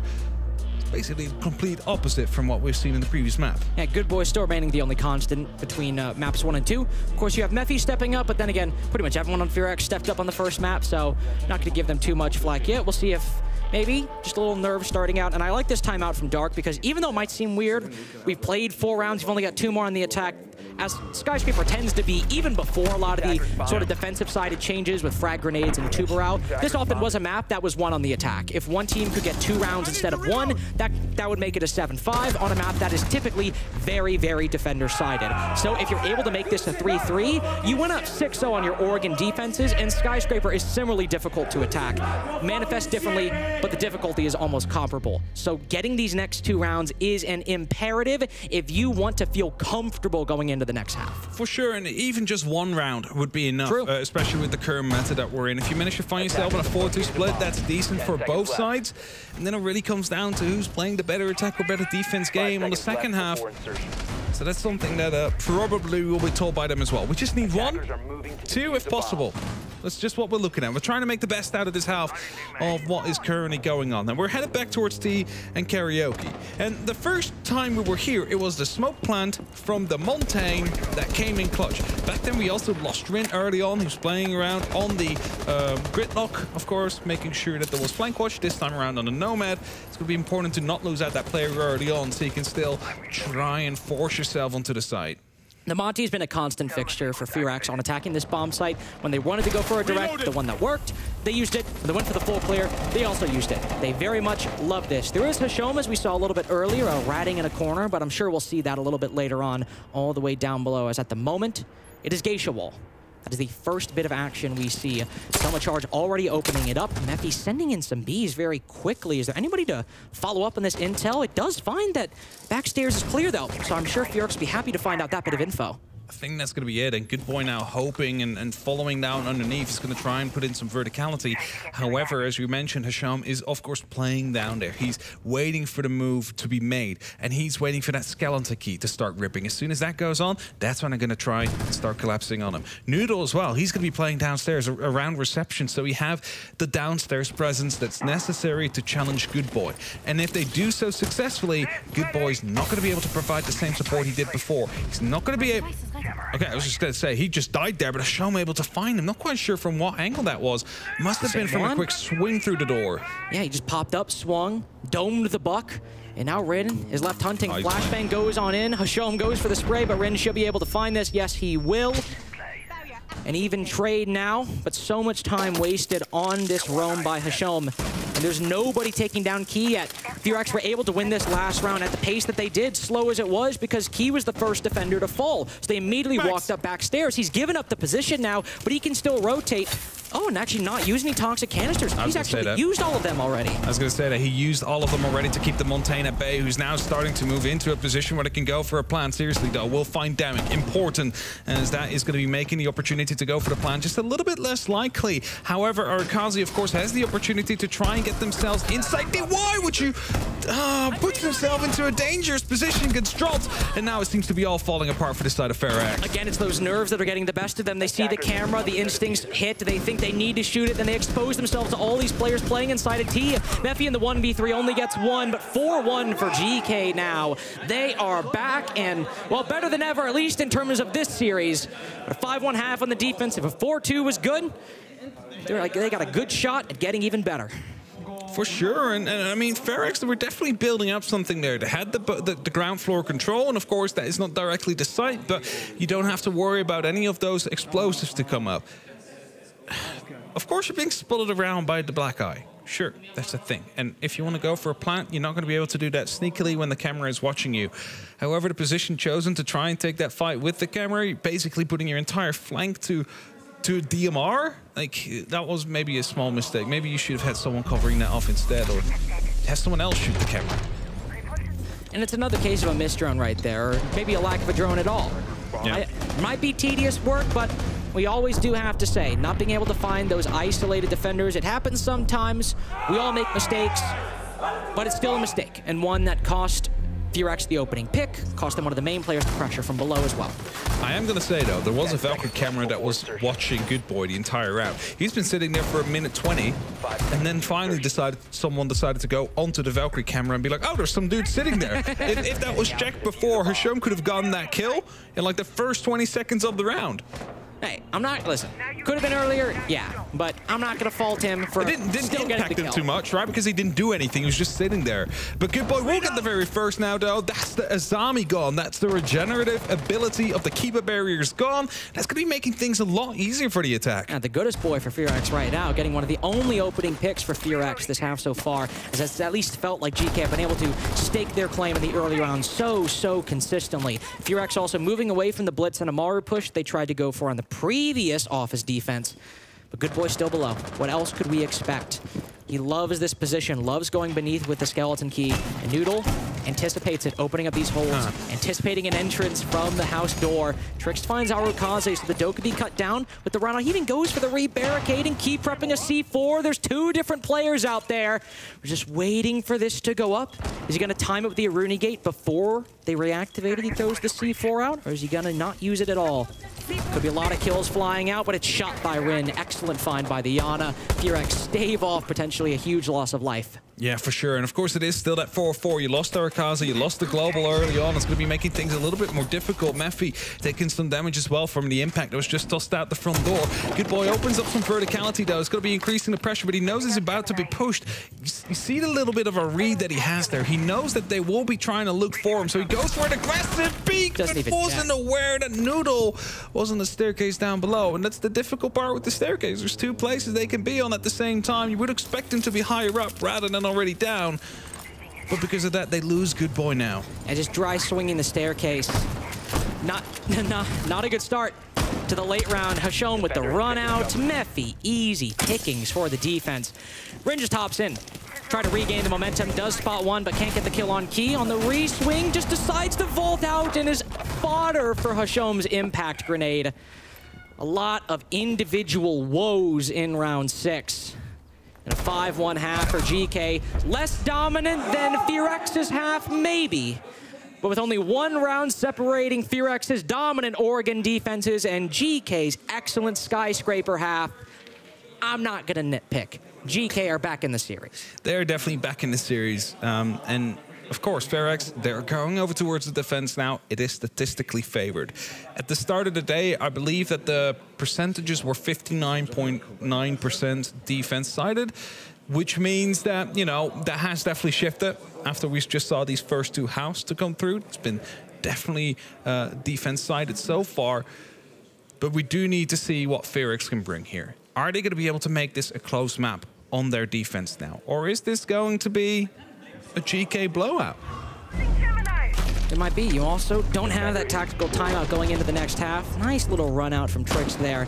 GK are bringing back the aggression, and now it's FearX that are punishing it, whereas Rin was able to get away with 3 separate spawn peaks.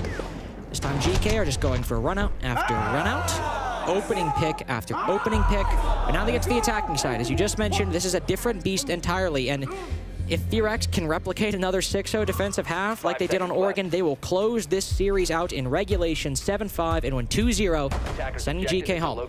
Similarly, 1 attack from GK will guarantee them at least overtime. And FearX, that first attack was the one they won. So GK here, whether it's a Monty direct or a full clear from Office, if this first is successful, they've done 50% of the job. That's it. So they'll be looking at, and surely they'll be refilled with confidence after that first half. Managed to get themselves in that good and right position. And there's it's something you mentioned before, the Tibera being brought out by FearX to keep those walls shut just a little bit longer, more successful, as we found ourselves with some nice snow sounds. I was about to say, there we go. They said, oh, Tibera on the board. Don't look! Don't watch. It won't be pretty. Boogie's going out on the Office side, Hap. A lot of noise, as we mentioned earlier. I would say, argue that's the loudest operator in the game. The Boogie's the loudest gadget that we have right there. You know, let's put it like that. The Boogie isn't the operator. Listen, I'm not a developer. When they make the operator, it is intrinsically tied to their gadget. Their identity is often built around it in some cases. I'm just saying, you know, it's I differentiate the machine and man. Oh, C4 almost caught someone off there. Good boy.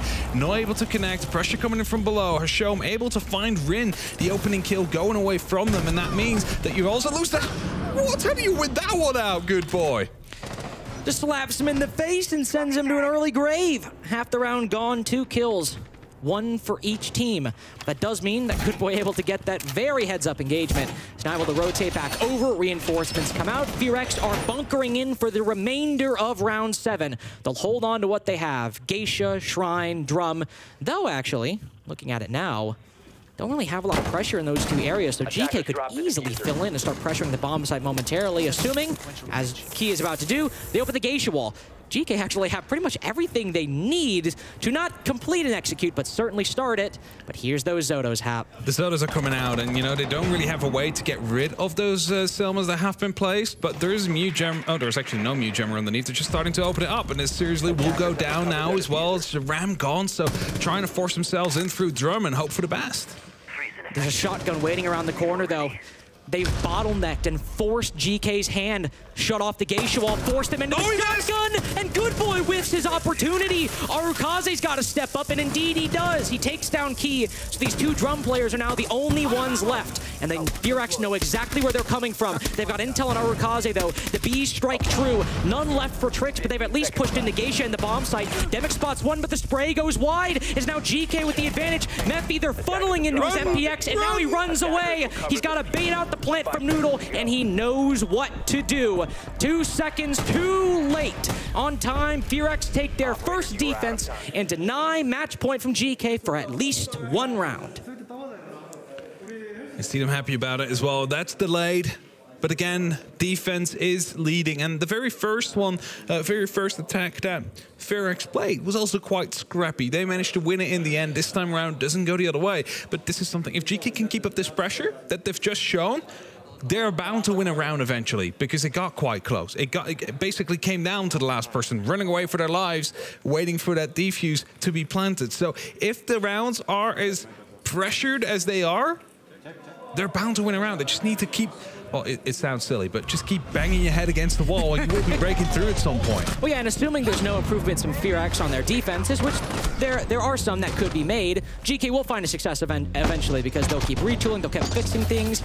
But one of the problems that FearX had right there, aside from, again, some missed opportunities, Good Boy not able to get a kill with that shotgun, the Geisha player swinging out, not able to get the kill either on the players, Trix the Noodle flooding in. But the real issue there, the roam was dealt with very early on from GK. Now, to be fair, that could be okay if those Zotos land, but again, there was nobody inside a Drum and there was nobody inside a Shrine. So even though, sure, you technically put GK in a bottleneck, all they have to do is get one kill, and they can start breaking through. So if FearX are going to roam, I want to see them waste a little bit more time, because you gave them some flexibility with how early you fell back, and the longer you can delay, even if it's 15, 20 more seconds, when we go back to Karaoke Tea, those Zotos will do even more damage. For sure, and you know, it's a shame that we saw the good boy miss the shots with the shotgun. That could have changed the entire round. True. Arakaze could have played more into Geisha as well, so you wouldn't be pre-fired as soon as they walked through the hallway. You know, bringing the passiveness in those kind of situations is sometimes better than being ready to fight. Sometimes doing nothing is better than trying to be ready for something. Yes, indeed. Noodle also 10-3 so far. A lot of good performances coming out from Geekay. And a very solid start to the round. Immediately, Yuto clear, Selma opening up the house wall. Excellent, excellent start. No Tuberao present at the moment, so there won't be any freezing of any hard breaching. Now, of course, Geekay need to be careful they don't lose to any runouts like that. Yeah, for sure, and I believe that they've already opened up the double wall on Exhibition as well, unless they've used something else. Yeah, there we go. Selma has been on it, so that means that Arakaze is in a key position. Has the opportunity to go for a runner, has the Keeper Bear, but also the mirror window to directly hold the site. But it also is going to be forcing a lot of information and basically pressure towards them, because it is such an important position. If they do manage to find that area, find that half bar, that means that they're just going to be able to flood the side after that. It's a power position on this map. The defense and the attack are both going to concern themselves with Rin just spots one sprinting across the window. It doesn't let loose any shots. We know Noodle. We know he's an aggressive player. If he feels he needs to make a quick decision and hop in that window to break any stalemate, he will do it. Whether FearX are watching, it's another question entirely. It's a very one-sided take for Geekay right now. They're struggling to find pressure on the other parts. Is it just going to be a flood-in off the back of this Grim? Noodle's waiting for it, but some shots have been fired and Rin cuts him down. This is the exact position we saw Rin playing earlier. Bees are out there, the phone call's going out as well, so there's plenty of information. However, no one there to really follow up on it. It is all coming down from the house side. Someone's pushing up on the house there. So Trix will be moving in, getting 2 kills for the effort out there, but it's all coming back by FearX now. As K still outside, was under rappel, not able to support, so that really leaves Trix all alone on site. All alone on site. Key will try to join him, rotate from the house position. There's one player prone over there, but there's been this shield the entire time. We've seen it, but not talked about it. Mephi just sitting there, and Key knows the danger. Key knows the risk. He's got to clear that shield, and he just decides not to do it. Understandable, but he watches Trix get blown sky high right in front of him, shattered to pieces. Fragmented inside of Museum. He tries to push forward, but FearX have him dead smack in the middle of a 3-way crossfire. Still down to Geekay, but FearX mounting a comeback through these first 2 rounds. And talking about these entry kills, you know, it felt like they were very heavy in favor of Geekay, but it's actually 4-4 so far. So it is seemingly going either way. The issue is just that FearX wasn't able to translate 2 of those into round wins. No. Struggling on the conversion. Both teams, I believe, if I recall, have had almost the same conversion rate, either 53, 54, 56, 53. The desk also brought up that most of those stats were almost like all low 50s and all basically the same between these 2 teams. So very much a match of equals inside of this group.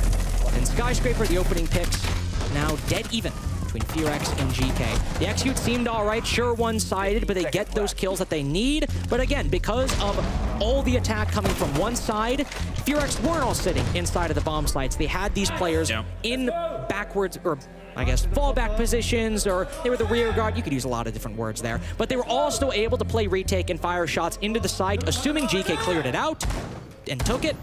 They could still apply so much pressure. Once they got the man advantage, FearX were able to hold on. And yes, indeed, Master Bedroom. We've seen this site played 3 times, and despite, because this always goes this way, we talk about how awful this site is, how it's terrible, how it's awful, how it's a no good, rotten bomb site. So of course, it has a 100% defensive win rate in its 3 plays so far. And then we always say, but that's because nobody plays it. So. It's such a small sample size. Is it really worth it bringing up the statistics out here? I mean, it is. I'm sorry. I try to do my best Jesse J. Chick impression. I know. It's completely openable from the top floor, and that's why we're like, why does anybody want to play this? It's like you just cannot feel safe in this site. And all you have to do is just jump in a single window. You're basically in a site that can go for a plan already. So it's like, it feels like it should be an attack given win, but, you know, things change, and so do sites and metas. And suddenly, what seems to be the worst side in the game might actually be viable. Maybe. Very, very early roam clear by GK, about a minute in. Noodle's breaking open walls and firing shots downrange. Hashom back on the Monty, 9 and 6. He's decided to place himself on a safe roll in a position to apply pressure to the FearX roam on this top floor. He's faced a couple shots, but he's forced Good Boy back. Noodle as the backup for this Monty, the gun that he cannot hold. Effie and Good Boy will be their opponents. Actually surprised Hashom took some damage there. That must have been from like the tippy toes that are sticking like out when you're angle right above yeah, the because you can shoot right underneath or something like that. But you know, it's nothing too crucial. Yeah, he's still very healthy out there, and there's no smoke, so nothing really has to worry about on that front. As Good Boy misses a bit of an opportunity and now sees the Montaigne moving through. This definitely putting up some pressure on this top floor, which is very heavily held, by the way, by FearX. I believe there's 4 members out there trying to defend. Oh, yeah. There's plenty of ways to fall back towards the first floor if the pressure comes down, and that seems to be Trixton seriously who tried to do so. But I have a feeling Trixton seriously, I mean, they got to spot this soon, realize there's only 4 players on the top floor, but if the clear upstairs works, it might not matter all that much. Keys cut down Rin. That's now 3 players up top, but Demic, Good Boy, all of these people have been slowly falling back, and now they're starting to mount a comeback inside a museum. Hashom un-ADSing, bringing out the pistol, thinks he can cut off Demic with the rotation in the office, but it doesn't work out. Puts him down below 50 HP, and look at the re-aggress from Memphi, retaking the top of house. Arukaze tags on for a 3rd kill for FearX. Keys stuck out inside of Shrine, or Terrace, excuse me, on 1 HP, finds Demic just completely unresponsive. But it's the trade that works out. 3 rounds in a row now from FearX, and GK's lead has all but evaporated. It's that you can't hit yourself with a flashbang, as in bounce it against yourself and kill yourself with it, because that is definitely possible. Like, just utility hitting against you, I believe it does like 5 damage. It does. So, you know, it would have been able to or if there was still a teammate, you know, just a poor bounce would have been the end of it. But a timeout gets called now by the side of GK. You have to. They have to. I mean, it's 3 consecutive rounds that we've had from the side of FearX now, and, you know, it's starting to get closer towards the equal point. But more importantly, where in round 1 it seemed like they were able to bring it back, it's starting to more and more go into favor of FearX and look like solid lockouts. Yeah, it's weird. Like, we start on T and Karaoke. They look close, like you said, but they don't win. All right, that's fine. A lot of workable pieces and a lot of mistakes by FearX. We're in a good spot. Go to office and exhibition. All right, you know, we got the basics done. We opened up the 2 walls very, very quickly, by the way, extremely quickly. And then after that, we're not able to really clear out Shrine or Terrace or Drum or the back part of the map that can really make an execute work for us. So then we go from the basics and the bonuses, but a little missed gunfights here or there in round 1, to just the basics working in round 2. And then we get to round 3 for GK, and it's just complete pandemonium. They're not really able to clear the roam at all. FearX are holding them on a leash, it feels like, just slowly pulling them back. Like, come on, guys, come in. Come take the top floor. We're going to keep our side over here, but we'll slowly guide you in, lure you in, and then spring the trap when we need to. It has been a bit of course, a regression from GK, but also FearX having greater and greater mastery over their defense as these rounds have gone on. And I have to say, and I mean, I don't like to talk negative about an operator or its use, but what we usually do see is as soon as a Montaigne gets brought consistently, it's a bit of a crutch. It's we do not know, or we cannot really find a way to clear out the roam successfully, so we'll bring the giant shield to lead the way and force them out. I mean, you got the, like, Monty, Ying, Blitz. Those are ops that simultaneously, if a team brings them out, they can be really good and add a little bit of spice to an execute and get a quick round. They're not inherently like that, but if you see a team bring in the Monty every round, the Blitz every round, of course, it could be an element of their strategy, but sometimes, you said, it can also be a crutch that makes up for what is without that, a very poor clear. Just leaning into the fight here, and Hashom going aggressive right away. Smoke canister gets popped a bit early, I would say. Wasn't really in yet, so might have been able to hold it off. Or it's in a... well, they might destroy it if I don't pop it now, so either or. Second smoke canister to be used as well. That's going to be dealing at least 8 tick of damage to Hashom. But that's already a lot of early utility used. It is a lot of earlier utility, sure, but we've seen GK in this first minute gain a lot of early ground, from opening up breaches on the office bomb site to now starting to push in and pressure this Black Stairs player. If they can take this man down early, they'll be in a very good position. There is a Solus, good boy on the roam. A barricade separates him and Noodle right now. And as the Buck goes for the clear down below, that's also the guy with the diffuser. Noodle in a bit of a risky position depending on what these roamers decide to do. The good boy will pull further back into the recesses of the bottom floor. Not striking just yet, and it's Demic alone at the moment in a very tricky position. Yeah, but they're fully aware of the fact that the Monty's out there as well, and some horizontal is being opened up for the long angle. Flashbangs are being tossed in. Surely they should be able to take him down now as Rin is able to find the very first. Barbed wire is keeping him at bay. Second flashbang pops up. We'll be getting tricked instead. That's insane. He's not moving through. That's the kill as well. Demic should have been cleaned up so early, but instead he lives. Not only does he live, Demic follows up with a second. Noodle now at a 2v5 has got to make this clear work, and none of it manifests. He's teabagging him. He's teabagging him, Hap. That's how much GK have biffed this clear completely. The Buck down below, the Monty up above. A 4-man crossfire on the top of Black Stairs. And one might be jumping in from the back. We don't know at this point. Hasham gives his position away, and they're just going for it. FearX with a flawless round after the tactical timeout from GK. 5-5. They can't believe it themselves. It's like that round went surprisingly well. We saw Hap. We saw like the entire world around Black Stairs. We've got Grims, we've got Monties, we've got Bucks. Do you know how many bad boys, how many attackers can fit in this one staircase? The entire roster, that's who. And somehow, despite all of that pressure, despite all of that utility, not only does Demic not die, not only does he waste all of the bees, not only does he waste all of the flashbangs, he gets 1, 2, 3 kills. 3 kills in that round, Hap. What are we cooking? Is the gas even on? Can I put one player on the complete spot here? You may go. Okay, so Demic playing on the Black Stairs. Used all his smoke canisters. The Montaigne is sitting in the corner. The bees came out. They know exactly he's on the Black Stairs. The Monty is up there. The Buck has opened up. There's no way he would have rotated out. What is Strix doing? Looking up. Why are you not looking at the staircase where they're coming from? Like, you knew he was there. You knew he couldn't have left. And instead, you're looking up. Over the balcony, putting your back towards a shotgun. How do you expect that to end well? I'm just saying, like, that is just, like, that must have been, like, miscoms to go through. I have no idea, but that is just painful to watch. And FearX bringing this back perfectly. FearX bringing this back perfectly, but guess what? The Monty's not working. I guess we gotta try the blitz. See how this Noodle goes. on it. The man who has the most kills out of everyone on the team. At 10 and 6, and they've decided to put Noodle on blitz. Smoke canisters go out, or smoke bolts go out. Noodle immediately, hey, takes Black Stairs control. Unfortunately, 1 round too late, but on this bomb site, it might very well prove impactful. Key also on the opposite side. Start securing this first floor position. This area right outside of Barbecue. Tricked also outside kitchen window. Again, you want to say, look, this could be a good spot, but Good Boy walks out, takes down Key as he's hopped into the stage. They try to vault in. Noodle's got the diffuser. He can go for this plant, but he's got to take out the goo mine first. Where's the vertical play from FearX to deny this? Will it even matter as bodies on GK are dropping like flies? Oh, he's coming. He's coming. Oh, Lord, he's coming! Covering!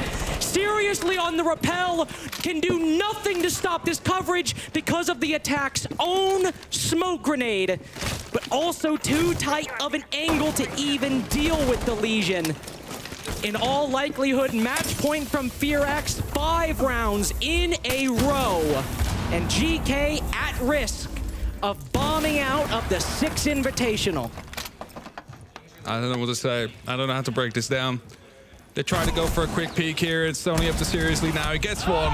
Shut down instantly afterwards. 6-5 from 1-5 behind. And surely, you've just had your tactical timeout.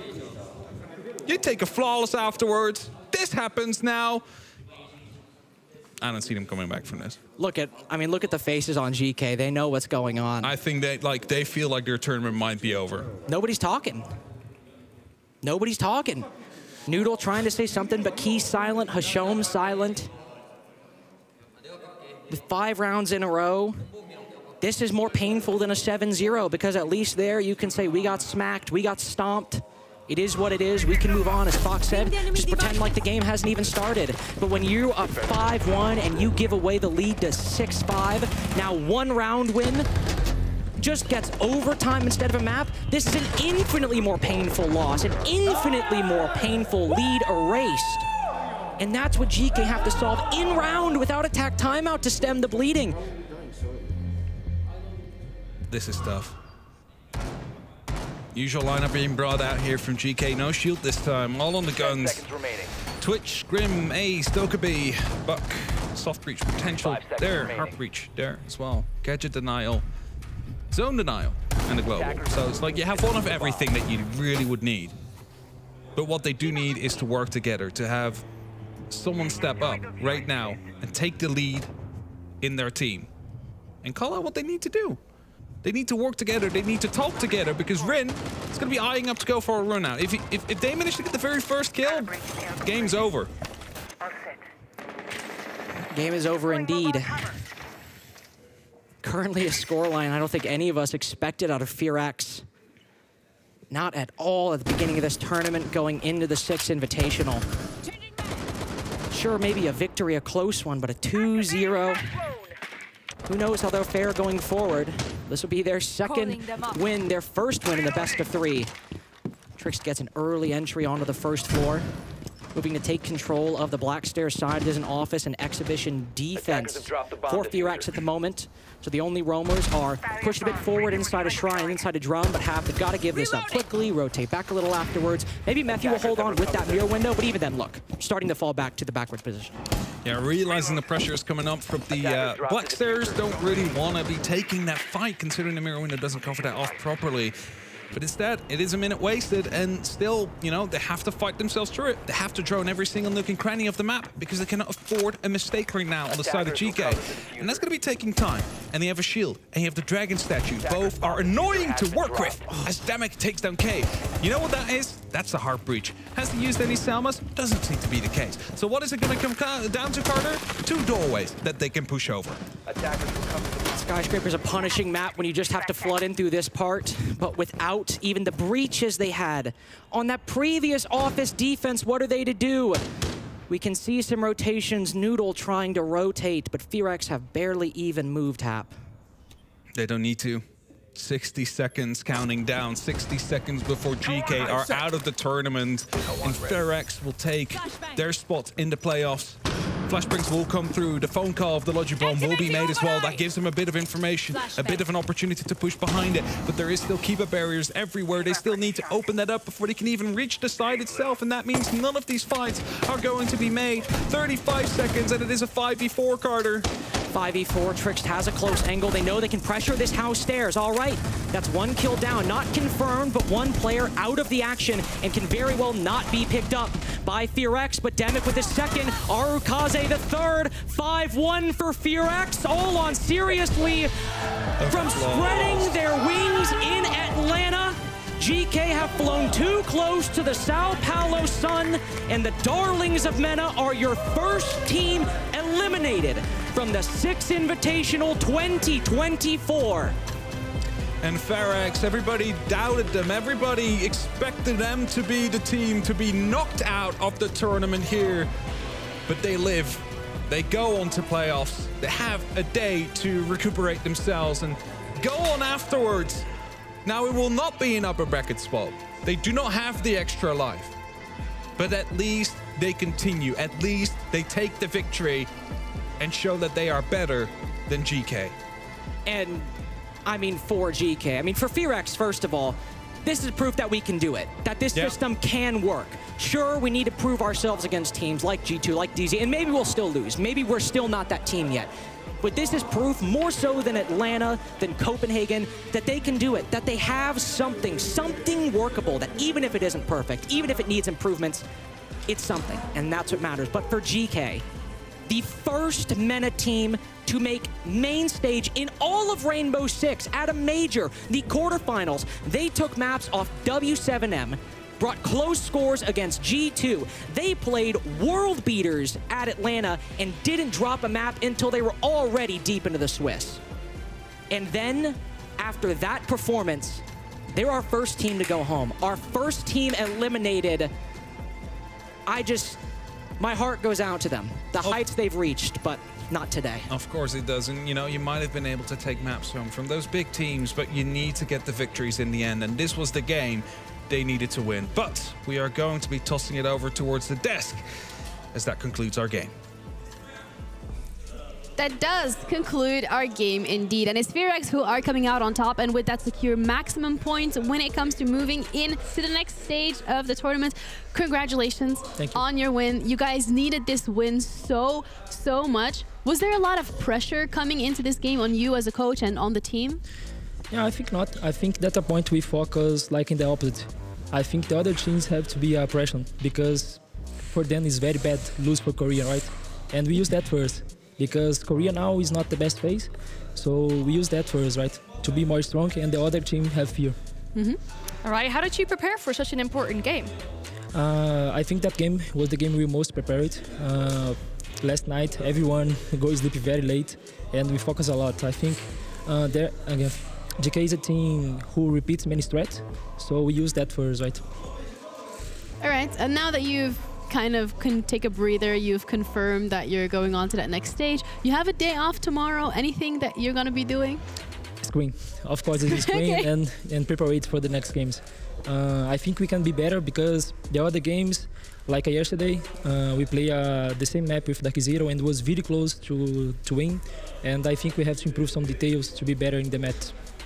Something that we actually noticed when we were sitting in front of you guys and watching you guys play is that the players speak a different language than you do. How difficult do you find that during like tech timeouts? Yeah, of course it's difficult, but they understand English, so I work everything in English. And Arokazi have a very good English, so when someone don't understand, they translate for me.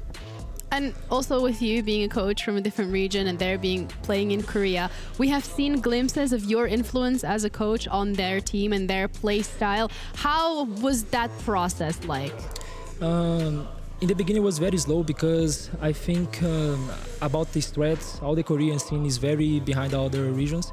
So in the beginning it was really hard.